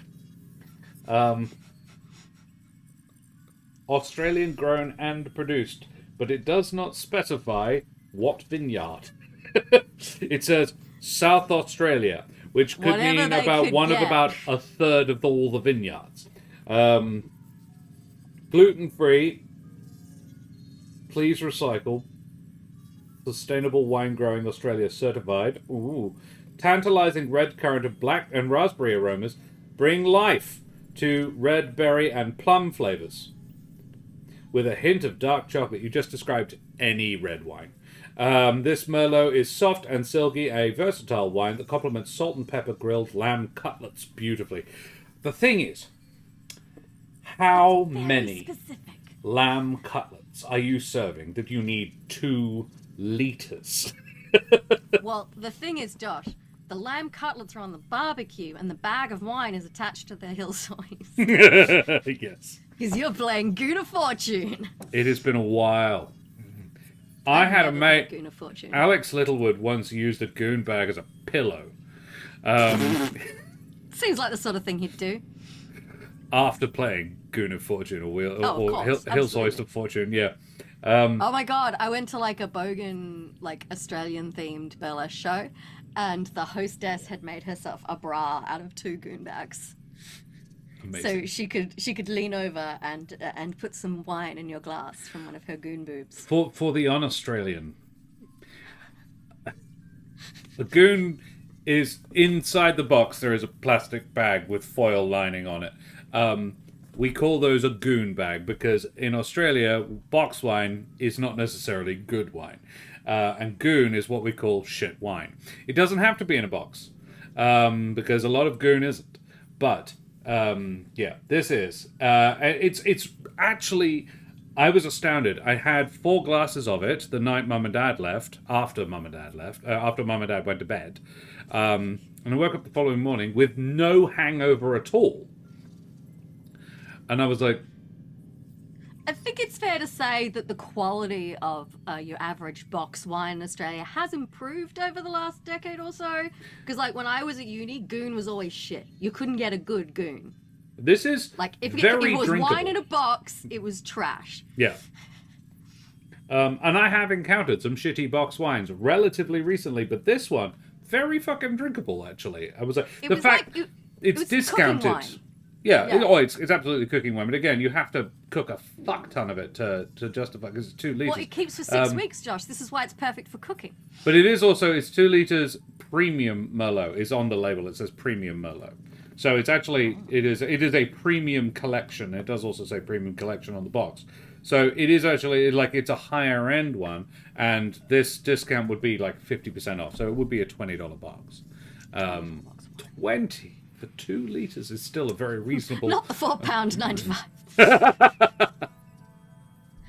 And for those of you who are wondering what Goon of Fortune is, it's when you take a Hills Hoist clothesline, which is the rotating clotheslines, which are fairly ubiquitous in Australia. In Australia, they fold up. There's just a pole in the ground. It's like an umbrella. Like an umbrella, and they go out. Yeah. Yeah. And you attach your goon bag to one of the extended arms, and then there's you a all hoist. stand around. You wind a. That's on the Hills Hoist. You've got a little windy bit. Yeah. Sorry. And then you spin it because it rotates. And whoever It's like chops spin in the front of bottle, us drink. but the basket is But you're the using wine a you have to clothesline drink. Yeah. and a bag of wine. Yeah. This strange country. Great. They say Australians have no culture. We got Gooner fortune. Now, fuck tons of culture is just mostly focused on drinking. All right. So, what was the first time you were able, or one time you were able to get someone else to understand your dream? I'm gonna say that I had like a breakthrough with my mother, like let's say 5 years ago, Okay. where I Yeah. was really able to express how I wanted my life to unfold, What and was I felt like that? she got it. Um, I think Al wants to. So, gender dimorphism, male, female. That's a fairly Yeah. going fairly standard to gender. But you know that's more just for reproductive purposes. Socially, it doesn't mean as much. There is, yeah, sure, and there Because they lay isn't. eggs, so you know. Sure. And yeah, there isn't any real dimorphism beyond one has an ovipositor and the other doesn't. Yeah, one has the eggs, one has the swimmers. Yeah. There's no boobs. Nah, she doesn't have tits. That'd be weird. Seeing dragon art of like female dragons with massive boobs, and you're like, they're reptiles. What? Also, there's a scales on the front, and what?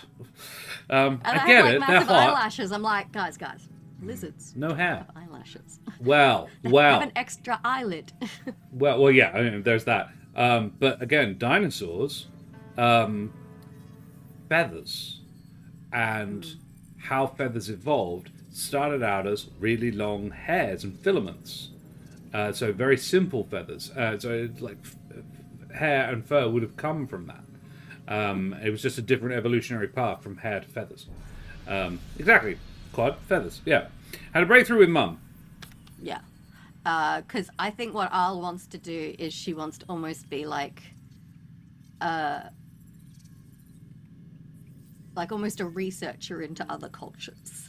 Right. So when doing diplomacy, they can be like, hey, Arlette, you've hung out with these guys. What are they like? And she was like, oh my God, we'll fight over anything. So annoying. Bring an offering of meat. They love that. So I had a breakthrough with mum, got her to understand her interest in other cultures and why. So she doesn't so much want to be a diplomat as someone who facilitates diplomacy. Sure. Yeah. Being The researcher. very- In 40k terms, she's the sophont, the ADHD person they bring along to it's just like, oh, I just hyper focused on this lot for a while. Yeah. There's an Inquisitor band person that they would have. This is my Mott. He's a character in the character in the Caiaphas Cain books called Karaticus Mott. And Karaticus Mott is dead set one of my favorite characters in the whole series. Savant, that's the word. And yeah, he's a mathematics savant. And Caiaphas and he get along famously, despite Karaticus being like 200 years old. And his legs long ago stopped working, like he was like a crippled old man. So Amberley just had them chopped off and replaced with robotic ones.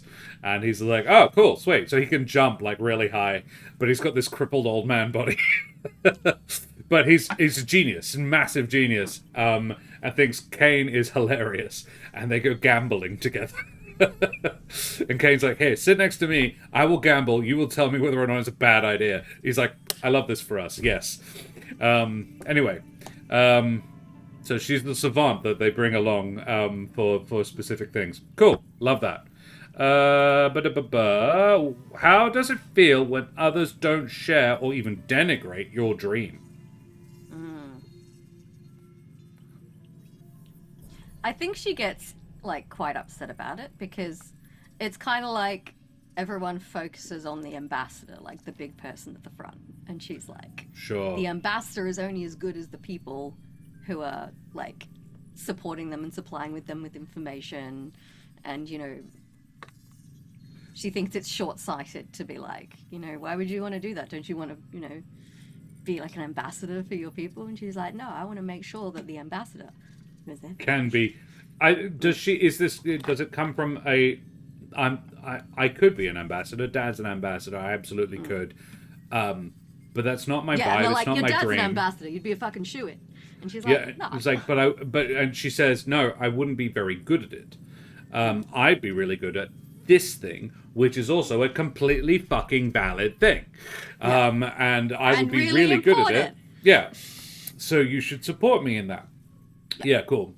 Like, I think she's really good at like noticing subtle details about other cultures and very keen and people. perception on subtle details.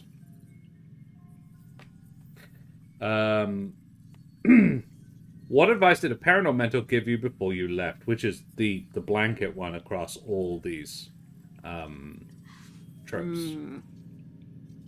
Don't avoid Uncle Terry. Yeah, I think Dad's advice was, don't do anything Uncle Terry would do. I love that. Yes. I don't. So that, yes, absolutely. But I don't think, from what I know of Arlette, she wouldn't. She's nowhere near stupid enough. I think it's kind of partially because she's taking like the ship that the incident happened in. Yeah. Oh, yeah. He's like, whatever you do with it, just don't do what Uncle Terry would do. And she'd be like, why would I do that? Like, I love Terry. He's so much fun. But no. And I think her... I think I'm going to call him Terrywell. Terrywell. Would do.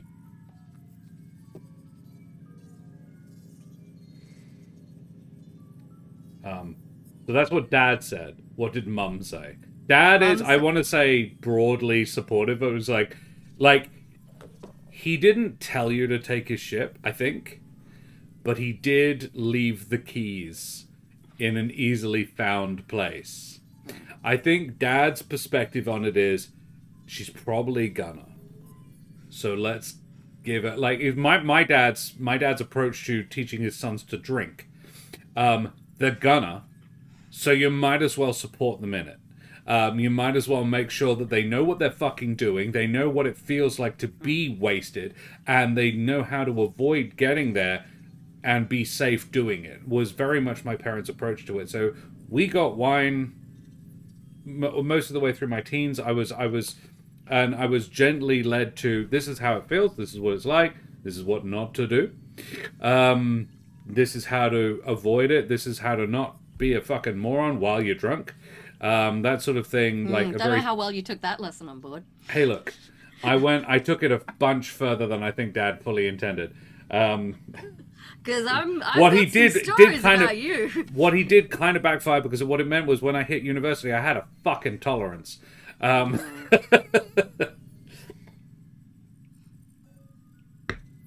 Watch out for the whatever smuggler region situation trade route. Yeah, almost certainly. Terry's, yeah. And I think my mum's advice would be, like, don't rush through things.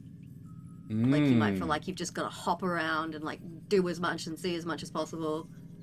But don't be afraid to slow down and fully experience whatever you are currently kind of experiencing. Don't rush through things, take some time. Yeah. Yep. Like, you're on a cool planet, don't just do one thing and then fuck off, you know. Yeah, you want to be... Yeah, you want to be a cultural expert, you got to stop but breathe. Notice all the little things. Ooh. So Mum supports. Yeah. Yeah, Mum's supportive. Yeah. When you finally managed to get that across to her. Dad's like... Dad's a little disappointed she doesn't No, want to you could be... Because she'd probably be pretty decent at it. Charm is her second highest stat. She'd probably be pretty fucking good. But... She doesn't have the passion. She also is a flyer. So there's one other question that you get from being Asparian. So we need to do that one as well. Asparians Suggest a trap, suggest an improvement. Additional question. What is the most upsetting fight you've ever witnessed?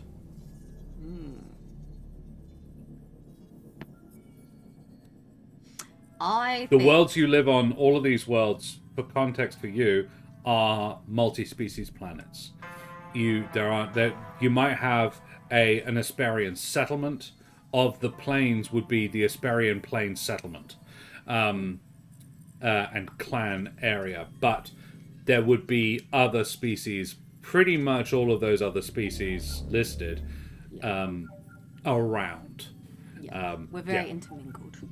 So it wouldn't be an Asperian fight, I suppose, is my point. It could easily be non-Asperian or a person against an Asperian. I think she shadowed her dad to a particularly intense negotiation that, involved a number of different species trying to come to an agreement about something a little sensitive. And shit broke down and two of the other delegates ambassadors actually fought. Beat the shit out of each other. Yeah, right. Just in the negotiation room. And, she was like, it probably would have been like the first, like one of the early times that her dad had let her kind of come and, be in the Very corner formative. with the other kind of assistants while these sorts of things were happening. And, Can I pitch a thing? Yeah. She witnessed an Asperian fight. Asperians don't. It's kind of their whole thing. That would be particularly upsetting. Yeah.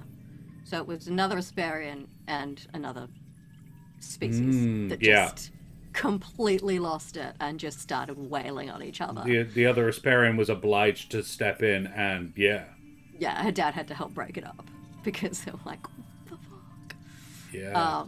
I think for Asperians, like, a negotiation space is very sacred. Kind of like an embassy is like, sacred ground. You don't fuck with embassies.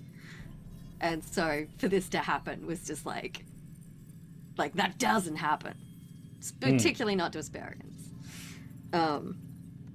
She was very upset.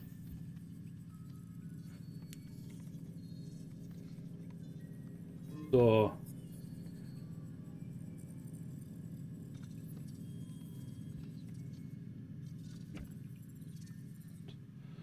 do you want to describe the other species?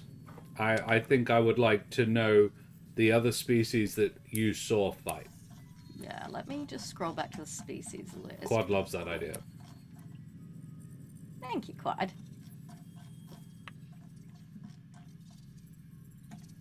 Okay.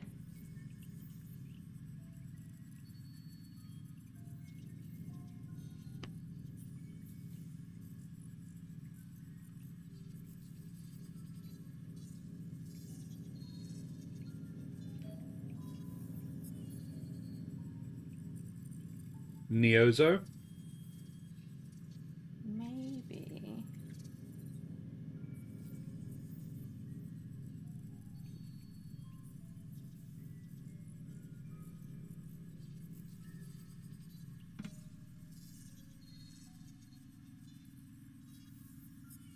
Yeah, probably a Neozo. Yeah. Generally bad attitudes. But normally... in my world, I'm thinking very much Rocket Raccoon backstory, actually, or at least for some of them, it is a raised species that were originally slaves and then kind of, actually, you know what? I'm going to borrow from Rick and Morty. And Rick, the helmet that makes dogs smart. And originally they raised the first ones to be a slave species, and then a few of them broke free and started raising others, and all of a sudden it was like, shit, they're reproducing, and so they've just got a bit of a chip on their shoulder about not being natively they didn't geniuses. Evolve, they were created.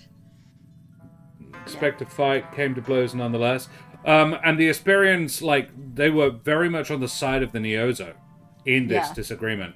But when they failed, when it looked like they were failing to get the result they wanted. The Neozo lost his temper and thought that the Asperians, who were famously good negotiators, were actually working against them, because otherwise they're like the Asperians had promised an outcome that they weren't managing to achieve, and the Neozo felt betrayed. And this particular Asperian ambassador had just had enough of this guy's shit. I like to think that this thing's been going on for a couple of weeks, and he's like, I've been stuck in here with this motherfucker for 9 days.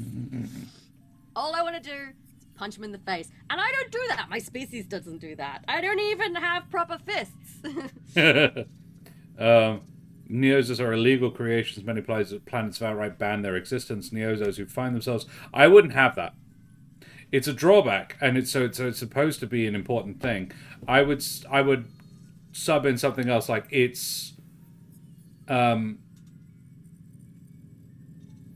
existence is considered deeply fraught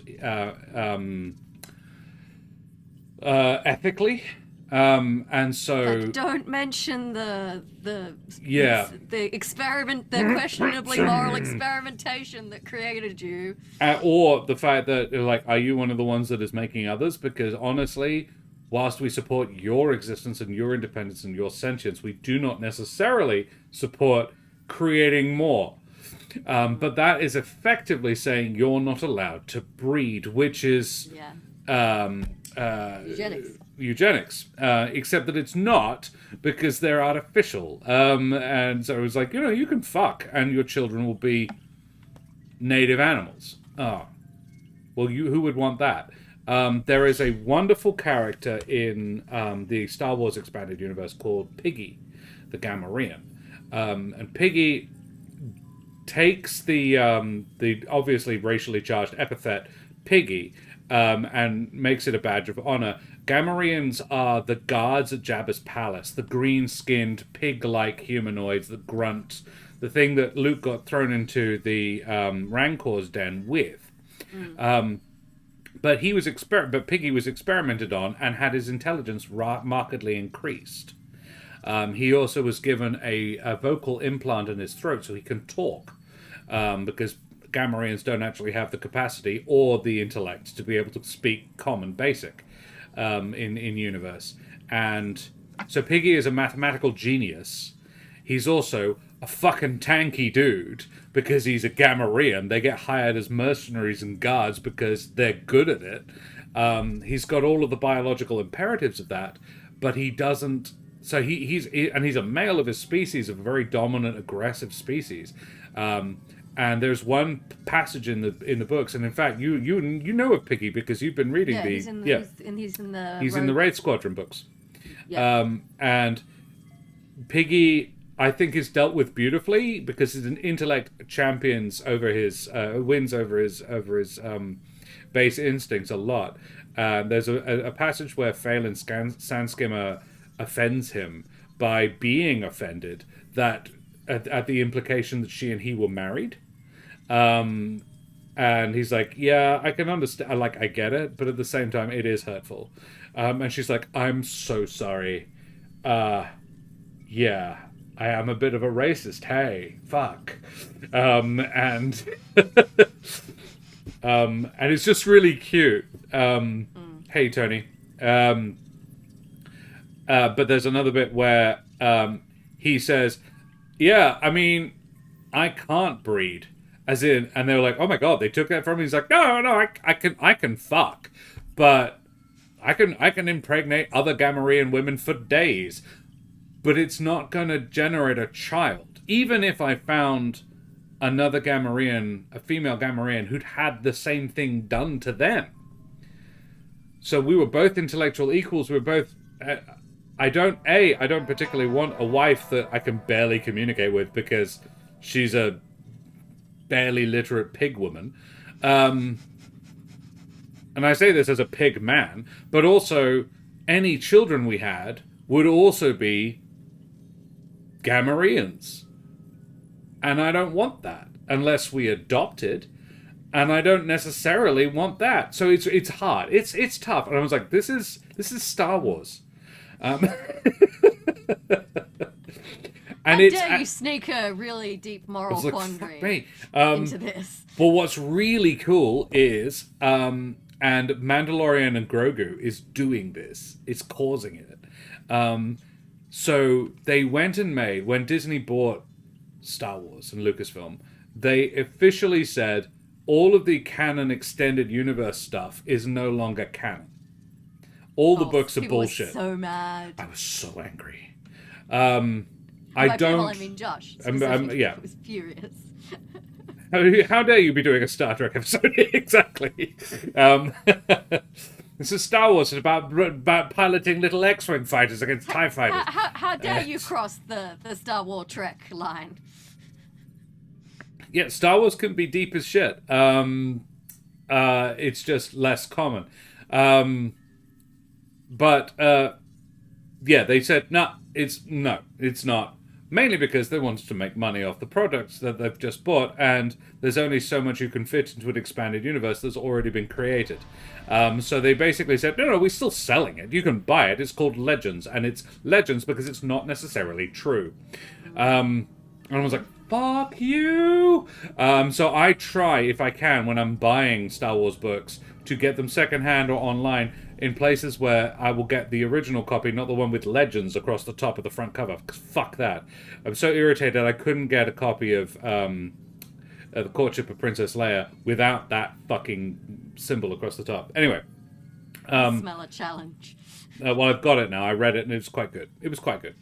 That was the one I was reading bits to you about. Han abducted Leia and took her to Dathomir. Totally normal. And it did play out reasonably well. Han in the expanded universe chat, Han Solo becomes king of a planet because he won it in a Sabak game to impress Leia because she was getting a bit like maybe I don't like the queen of a cluster of planets shows up and says, I want you to marry my son. And Leia's like, oh shit, that would bring all of those planets into the New Republic, and also it'd be really good financially, and they've got a huge navy and military. It would really shore it all up. Fuck, this is a really good political marriage, and I am a princess, and I'd also be queen now. Fuck, this is all of this of 63 planets actually, and I'm like, it's a solid deal, right? And it doesn't hurt. There's the scruffy looking nerf herder. And this is the thing, it doesn't hurt that Princess Solder is a fucking smoke show, like a Hemsworth lookalike versus a Harrison Ford. And like Harrison Ford's no slouch, particularly back in the day, but you compare him to a Chris Hemsworth, he's no. We ladies, we all know where we're going. And meanwhile, Han's like, well, I just defeated Warlord Zishinj. Am I not getting any fucking love at all? Spoilers. Yeah, he goes and wins a planet. It's like, hey, you want a planet? I can give you a planet. And then he's like, my lady wants a planet, I get my lady a planet. Then kidnaps her and takes her to said planet. And discover crawling with Force witches who believe the planet is theirs.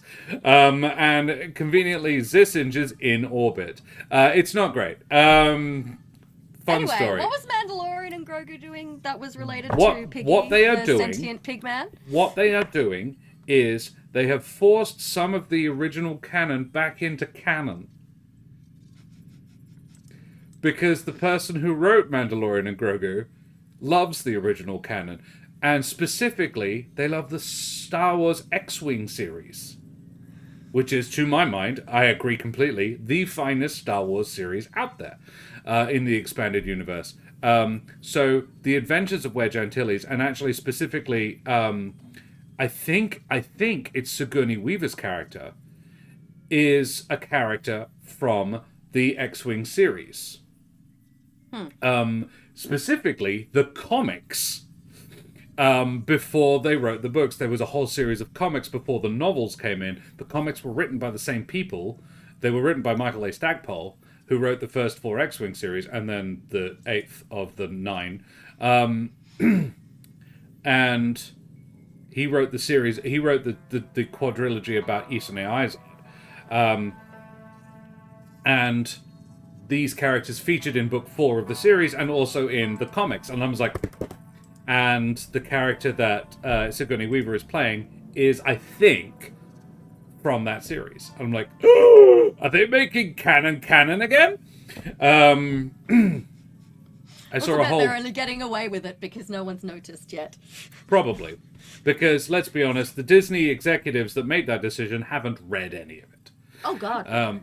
They wouldn't sully their hands with that sort of... So, that's all the questions from... Oh. Well, no, hang on, because there's a fatal flaw. We need a fatal flaw. And there may also be some stuff. Are you talking about the really smart Gamorrean professor in the X-Wing series? The really smart Gamorrean professor is only a professor in the, 11th or 10th book, Tony. But yes, we are talking about Piggy, that one, yes. Tony,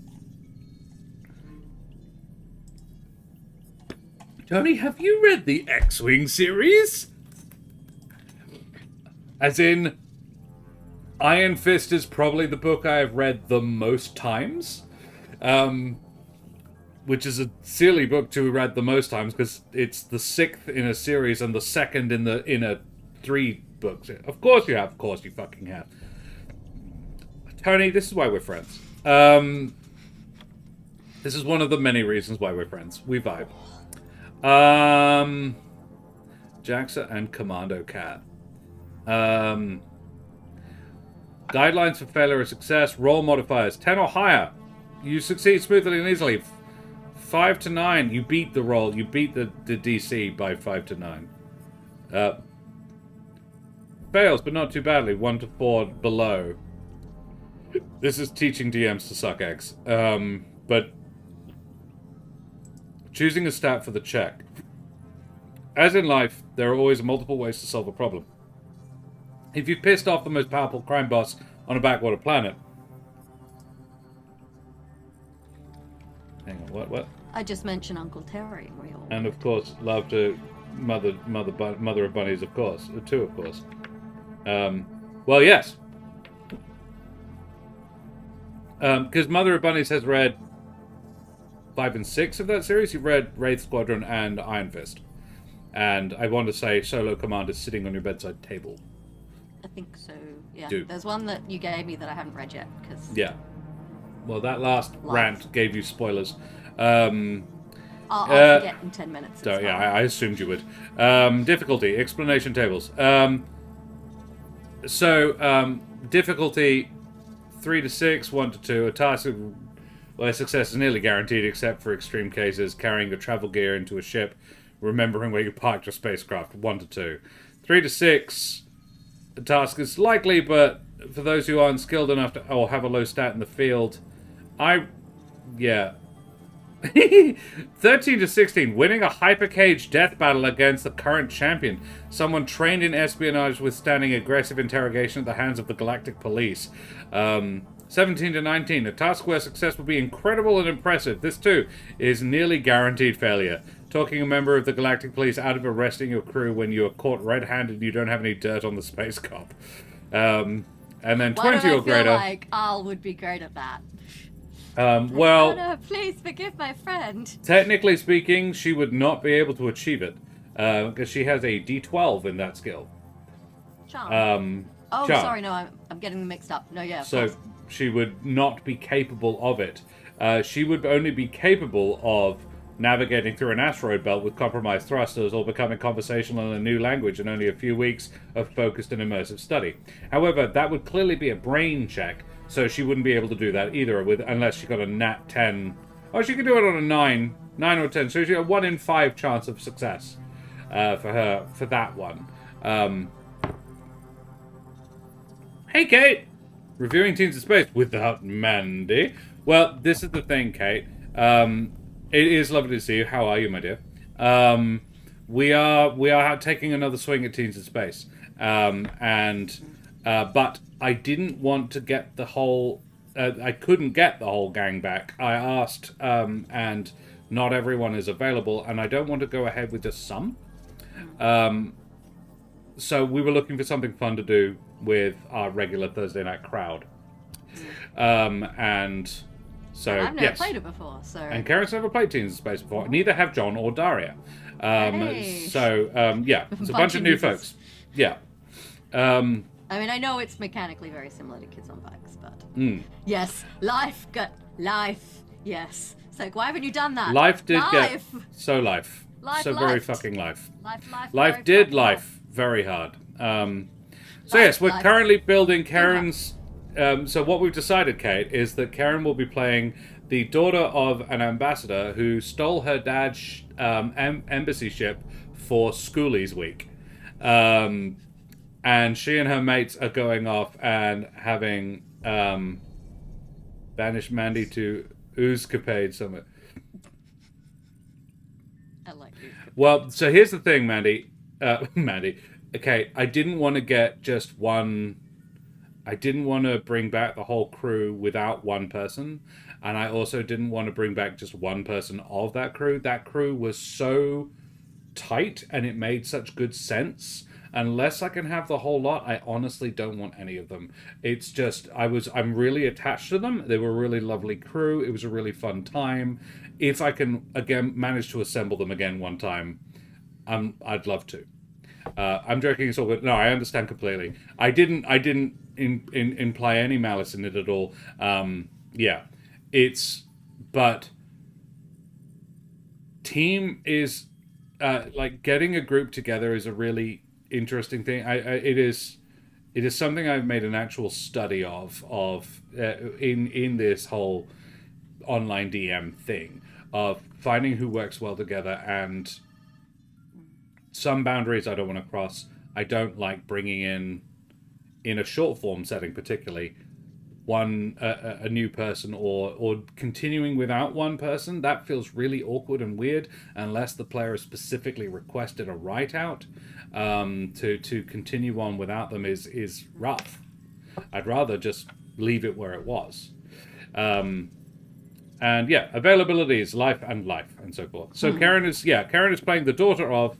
I did not intend to arrive and derail. No. Kate, you did not at all. And I think I'm glad that I got a chance to express why for everybody, because yeah, I did do a Teens in Space game and it was really fucking good. It got into a film festival, for fuck's sake. Why are we coming back to this now with a new group of folks? This is why. Yeah, Karen's going to be the not the main character, but the person who owns the ship, or whose dad owns the ship. Yeah, and like, stole is a strong term. He left the borrowed. keys out. He did this fully intentionally. Yes, yeah, absolutely. The fatal flaws. Here we go. Permission was implied, but Yeah. not explicit.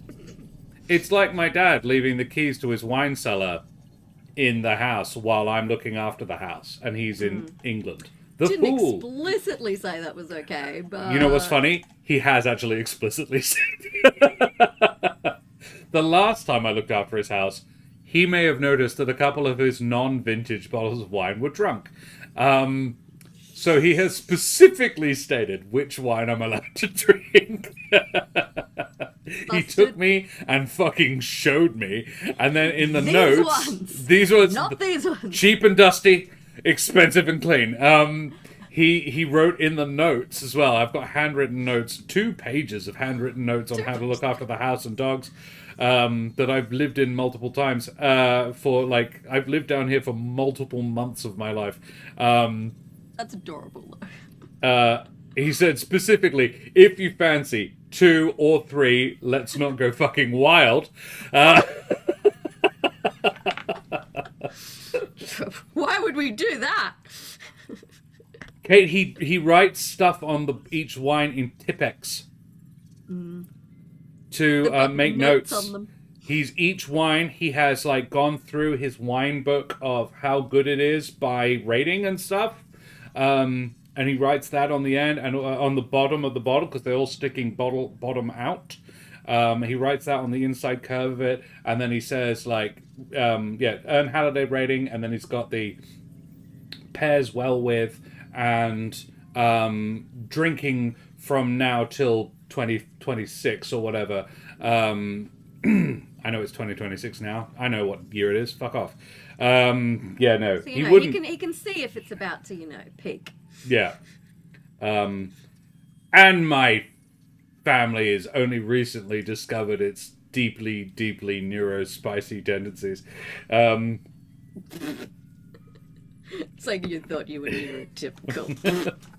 Mum and Dad... Mum was so offended. She took my brother Hugh for treatment for ADHD and autism. And the person doing the assessment said, I could diagnose you as well if you like. And she was like, get fucked! Like, just properly offended. I'm like, you've had a few years to think on it. You know you are, right? And she's like, look, it's a spectrum. I'm like, yeah, says the person who's very much on it. You have 3 super spicy sons. Look at Dad's wine collection. Look at your fucking... They don't just have a room for her crafting projects anymore. They have a building. They built a double shed for her crafting. She quilts to a professional level. I adore my parents. They are so in denial. It's hilarious. They're drowning. I just love that, you have those, like, when people, like, those jokes about, oh, there weren't this many autistic people when I was a child. And I'm like, my uncle had a room dedicated trains to his highly realistic miniature railway setup. He could we only weren't be allowed to touch it. Yes. With David, you could only lure him into exercise by promising a geocache at the end of it. Yes. It's like, no, we're going to go and walk along a railway line, David. Would you like to? Oh, all right then. Well, if there's a railway. A post-banquet walk along a railway to find a geocache. He was all fucking over it. He was sprinting. The man was twice my size. Lovely chap. We miss David. Oh, R.I.P. Oh my god. Like, that's the reason there's a bunch of fucking meerkats in this house. Yes. Dead set the first member of your family that truly, truly made me feel welcome in the family. And hilariously, not a blood relative. Your non-blood relatives are fantastic. We're like, we know what we've married into. Come here, buddy, because Kate's the same. Your Aunt Kate is amazing. I adore your Aunt Kate, also not a blood relative. It's like, we all married one of the Cameron sisters or brothers, and fuck me. You need as much help as you can get, buddy. Come here. A post-banquet railway walk is 100% a cottagecore critters plot. A system I still need to run, I still want to have a shot at, but I'm actually saving it for after the end of this arc that we're putting off for Humblewood.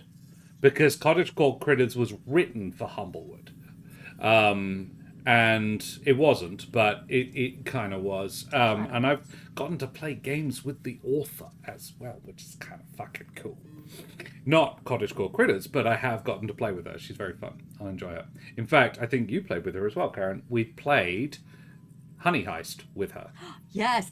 Yeah. And we played it with Grant Howitt, who wrote Honey Heist. It was wild. So good. That was amazing and insane. I loved that because you get a hat in Honey Heist.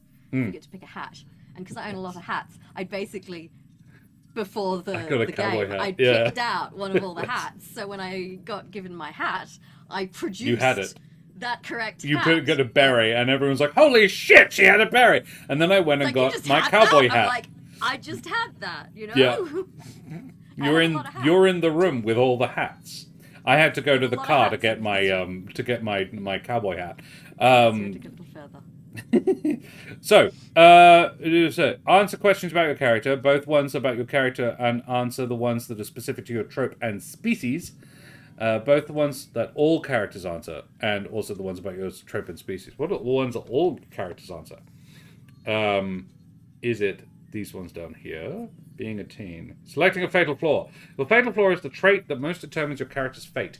In ancient tragedies, the fatal flaw is the trait that has helped the hero succeed in life and often causes them to get into trouble. Another way to think about it is it could be an excuse excess of a good quality, a virtue that sometimes goes unchecked by rational thought. Often, because this quality has helped a person to be successful, it has been reinforced over time. As a result, even if the character knows that theoretically they have too much, they also know that they wouldn't be anywhere without it.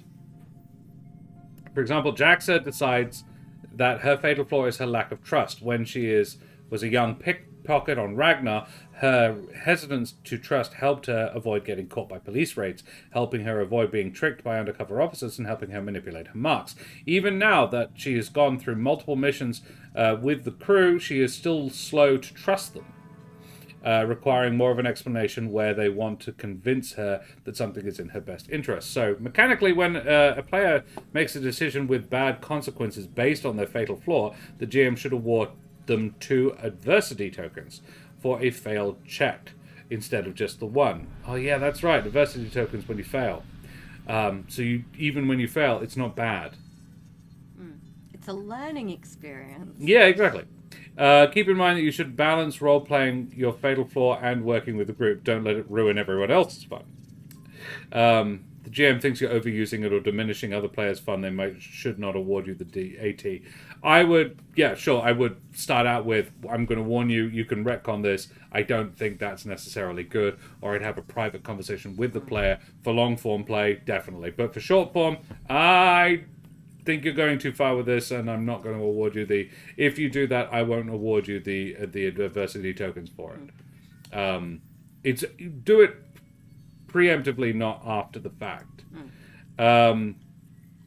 So, a fatal flaw for... I think her fatal flaw Arlette. is curiosity. Too much. She's very curious. Too curious. To a fault. You know, she's the sort of person who wouldn't want to get rid of the face hugger because she wants to study it. She's Curious like, no, we can't get rid of it. We gotta learn. And they're like, it's trying to strangle people. And she's like, but the educational value. It's so weird. We could learn so much from it. It's like, yeah, well, it's killing us one by one. What items you always have with you? Crew creation. Describe 2 moments of tension within the crew. What's the last job? I've stolen the orb of time. No. Improvement points. I have a character who did that. Now that you've articulated your crew's dynamics a bit, it's time to give yourself some improvements and your ship some more. In Teaser Space, each character gets 10 improvement points. When creating their characters, these IP will be assigned either to the character or to the ship.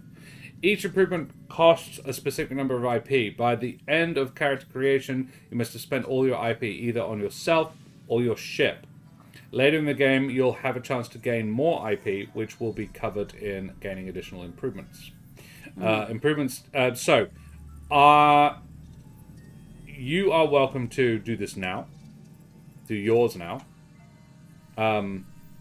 Or you can do some now and then do the rest later with the rest of the group at the beginning of play. If there's anything you specifically think, yeah, I'm definitely going to be adding that improvement to my character. I'm just going to go find what the improvements are. Yeah. Blaster Master. Yeah, that's right. Cyberware Hacker.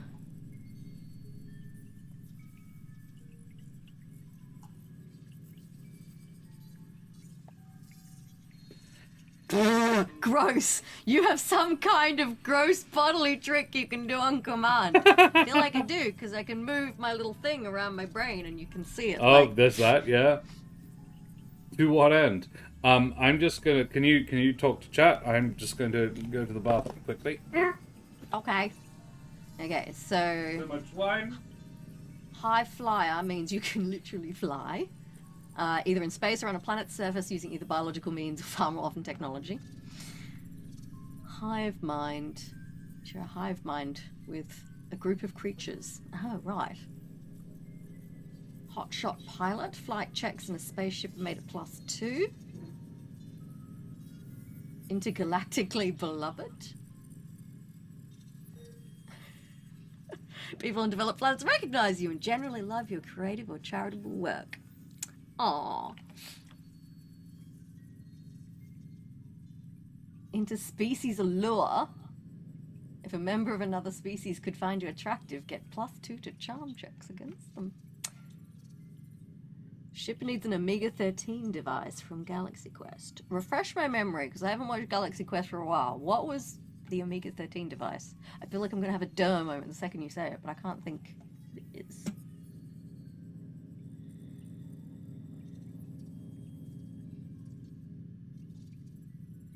Overachiever. +2 to charm checks when interacting with an authority figure.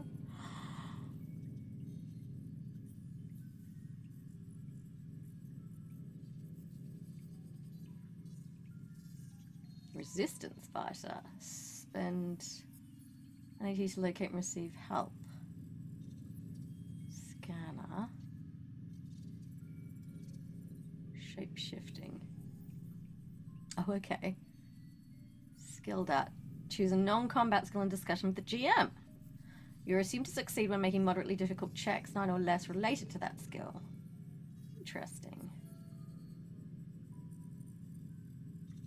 The Omega-13 device could reset time back 13 seconds, enough to cancel a bad choice or mistake. Yes, it could. See, I like the idea of that, but I feel like I would need more than 13 seconds. Because I wouldn't realize soon enough. The Omega-13 device could reset time back 13 seconds, enough to cancel a bad choice or mistake. Ooh, what have I missed? It was a suggested ship improvement, was an Omega-13 device. I couldn't remember what it was. Stealthy. Spend 180 to not be seen. How not to be seen? How not to be seen? The thing is, you have to have the AT in the first place. I know. Are you hungry? How mean of me to not have fed you dinner yet. Yeah. Well, they normally get fed at 6 p.m. and it's 8:30. Oh, you are starving them. Yeah, well, but at the same time... Should I pick a couple of improvements and then use the rest of them when everyone else is here? And we have I think it's a good idea, yeah. Idea of the vibe and what the ship might need and stuff like that. Yeah. You've already got the intergalactically beloved improvement, which is handy. People on developed planets recognize you and generally love your creative and or charitable work. +3 to charm with characters. There were 2 that I got from my species, wasn't it? Intergalactically +3 beloved to charm and escape artist. Escape artist checks to find hiding places or escape routes are +3. +3, cool.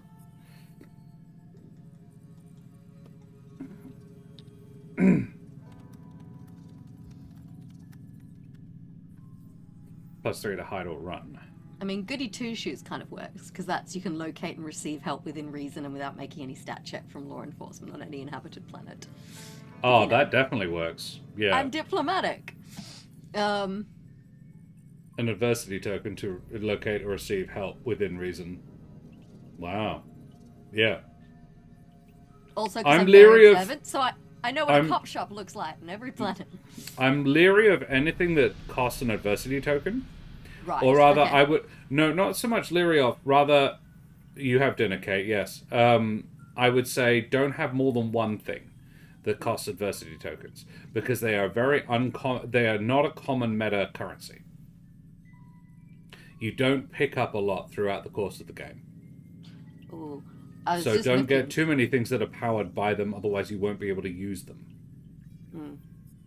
Because I just saw intuitive, which also you have to spend an adversity token, to ask the GM about the surroundings and NPC or the like, and the GM has to answer honestly.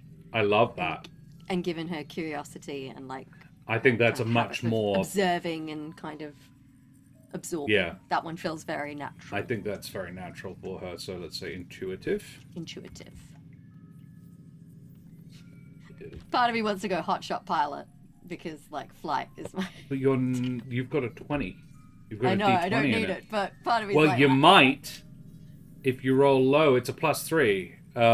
Or flight checks are made in a spaceship at a +2. The reason it costs 2 is because that's very common. So you might, and it's only a +2. So if you roll an 8, if you roll a 5 on your D20. This is the thing. You have a higher possible likelihood. You have a higher possible max, but you also have the same possible low. So not necessarily the worst thing to have. It means you can also get a 22 if you really... big dice are not necessarily the best. So spend 180 to ask the DM about your surroundings. Yeah. Dinner's been mentioned and now my stomach's like, food? We have food now? I heard the word dinner. Like, shh. Legit info from DM. Intuitive. Spend 180 to get legitimate info.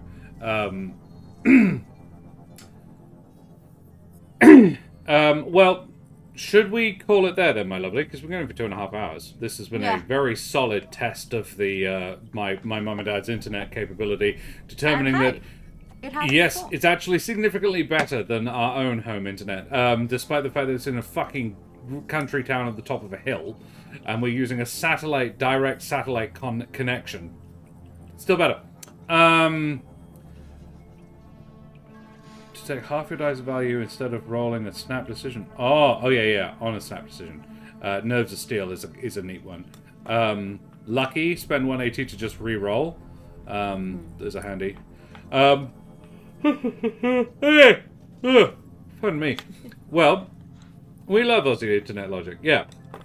Oh, yeah. Glad that you are away. We're not on broadband here, so we were worried, but it very rarely dips below 3,000 kilobytes a second, which is pretty fast. Lorite is rating. Lorite, we were just about to leave, but thank you very much for joining us, Lorite, you bloody champion. So Lorite will be joining us on Thursday. Next. I know what day it is. For Teens in Space! Lorite, for your information. We're going to schoolies! We're doing Schoolies Week. Is that a thing in Sweden? It's almost certainly not. It's a very Aussie thing, schoolies. At least the term. Space! Yep, exactly. Hey, Terrace. So Karen's character's dad is an ambassador. She's an Hesperian. And dad is an ambassador. They're stealing or borrowing with sort of permission. Dad's... Implied consent.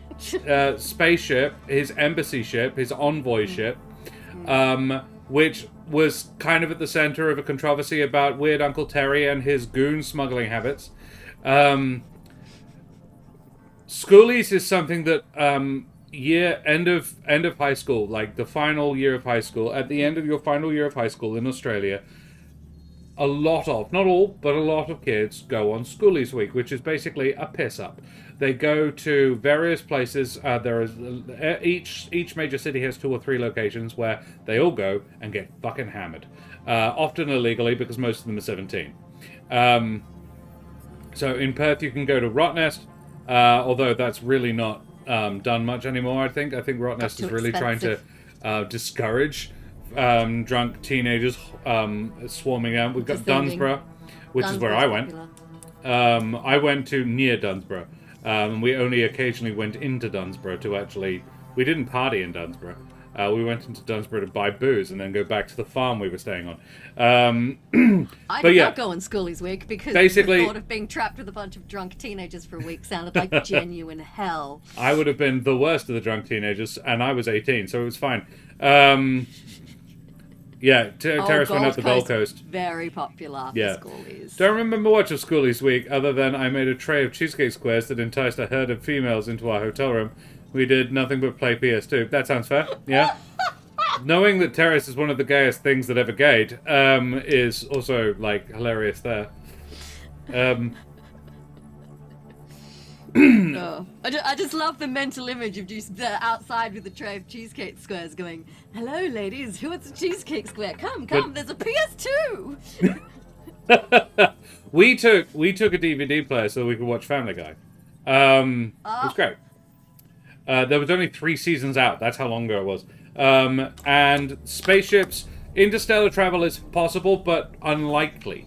It takes like, you can get from system to system to system in months, not years, but months. It's like sailing from continent to continent would have been 300 years ago.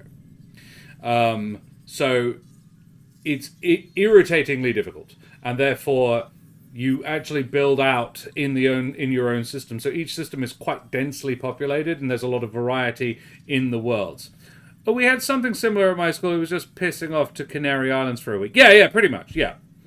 Just before it was my time, the school told us our teachers hadn't forced us to be in class for enough hours, so we were barred from going. Wow, rude. Oh, we ended up being known as the safe boys. Good. Aww. If other boys were being creepy and the girls were hiding in our room, they did have to sit through the usual suspects from dusk till dawn. But they got cheesecake and they were safe. So yeah, the safe boys. That's good. Adorable. I love that. That's so adorable. Every Levers needs something like that, because I call it Levers. That's what it was called when I was doing it. Well, Levers is WA specific. Oh, is it? Schoolies is generally in Levers Australia. is a term that's used pretty much only in WA. It's schoolies everywhere else in Australia. Right. Yeah. So I try to say schoolies when I mention it, because you say Levers, and if someone's not from WA, they're like, eh? Yeah. What's Levers? I'm like, schoolies. So, and we're talking sunjammers, we're talking solar punk, we're talking eco punk, we're talking solar sails. That's where we're at. So, for your character's reference, Space High School, not Starfleet Academy, very much just Space High School. Finishing class, and that's where we'll leave it for this evening, everybody. But Dana, thank you very much for bringing your lovely folks. We'll go and find somebody to raid. Hey, why not? Who have we got? Phoenix is playing. Hey. Phoenix Iwaki is playing Daggerheart. Motherboard with VODs and Discord. Cool. We'll drop a raid on Phoenix Iwaki. This is what happens when we stream on a Friday night. Different people are playing. We ended up camping in our main teacher's garden for a couple of days and making Roman food in her kitchen. Cultural history and linguistics majors for the week. Fuck yeah. Look. See, if that was an option for schoolies, I would have been. That's not bad. I'd have been fine with that. Yeah, that's okay. What's Phoenix doing? He's doing Daggerheart. Is this an actual play? Because Den is playing as well. But I haven't gotten to raid John in so freaking long. It's an actual play? Candler Obscure? No. Because he's just listed a bunch of things. Motherboard! Oh, so it's cyber stuff! Okay, cool, done, fuck yes. Earthkin Warlock, Rabbit Bard, fuck yes. A Ribbit Bard, and a Barefoot Guardian. Excellent. Love it. Daggerheart is actual play. Yeah. Alrighty. Well, we will drop a raid on John, on the lovely Phoenix Iwaki guys. Phoenix is a member of our stream team, and lovely blokes. They're playing with, I know a couple of these folks. I know, can't name either of them at the moment. But I recognize. They're fun. They're good. They're regs. Shen. One of them is Shen. And I'm really struggling with... He's from Quest Junkies. Patch from Quest Junkies UK. There you go. There it is. Oh, that took a while. The All right. ears slowly grinding away. I've played with him, but only like once. He was going to be in the Deadlands campaign that we played, but he and I bonded, and then he had to drop out. So my character's best buddy was no longer there. I was very sad. The Riviera Kid. Oh God, yes, I remember this. Me doing my bad Mexican accent. It wasn't even Mexican. It was just racist. Let's be honest. let us drop a raid over on Phoenixy Wacky, guys. Karen will probably be back on Tuesday night for Skyrim because she'll be here with me and we'll be able to use the computer that her save files are on, which is currently sitting next to me, 3 hours away from you, so you can't even play it in your off time. Well, actually, you can log into my Steam account on the computer you're currently sitting at, the big one, and play on you can stream it. Oh, right, yeah. If you really wanted to. And if you want to do it this evening, you can, because I'll be doing something else. So, John, Phoenixy Wacky. Phoenixy Wacky. I suspect most of my activities tonight will involve eating food and then going to bed. That's fair. These are my maybe having a bath, because my chest muscles are sore. Well, guys, we're going to drop a raid on Phoenixy Wacky. So throw your favorite raid emotes up in chat. Tell John and the gang where you came from. Show them the love like we always do. And we'll see you same bat time, same bat channel next Tuesday for Skyrim. And on Thursday night for Teens in Space. For Teens in Space! Space. I've missed it. It's so great. We love it. So we're going to start that raid. And yeah, guys, it's been a pleasure. My love, I will see you tomorrow. Ah. Say goodbye, Karen. Bye, everybody. Goodbye.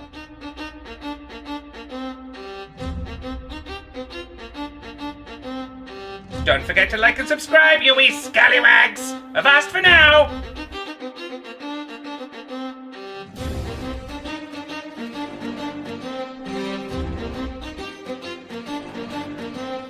Whee!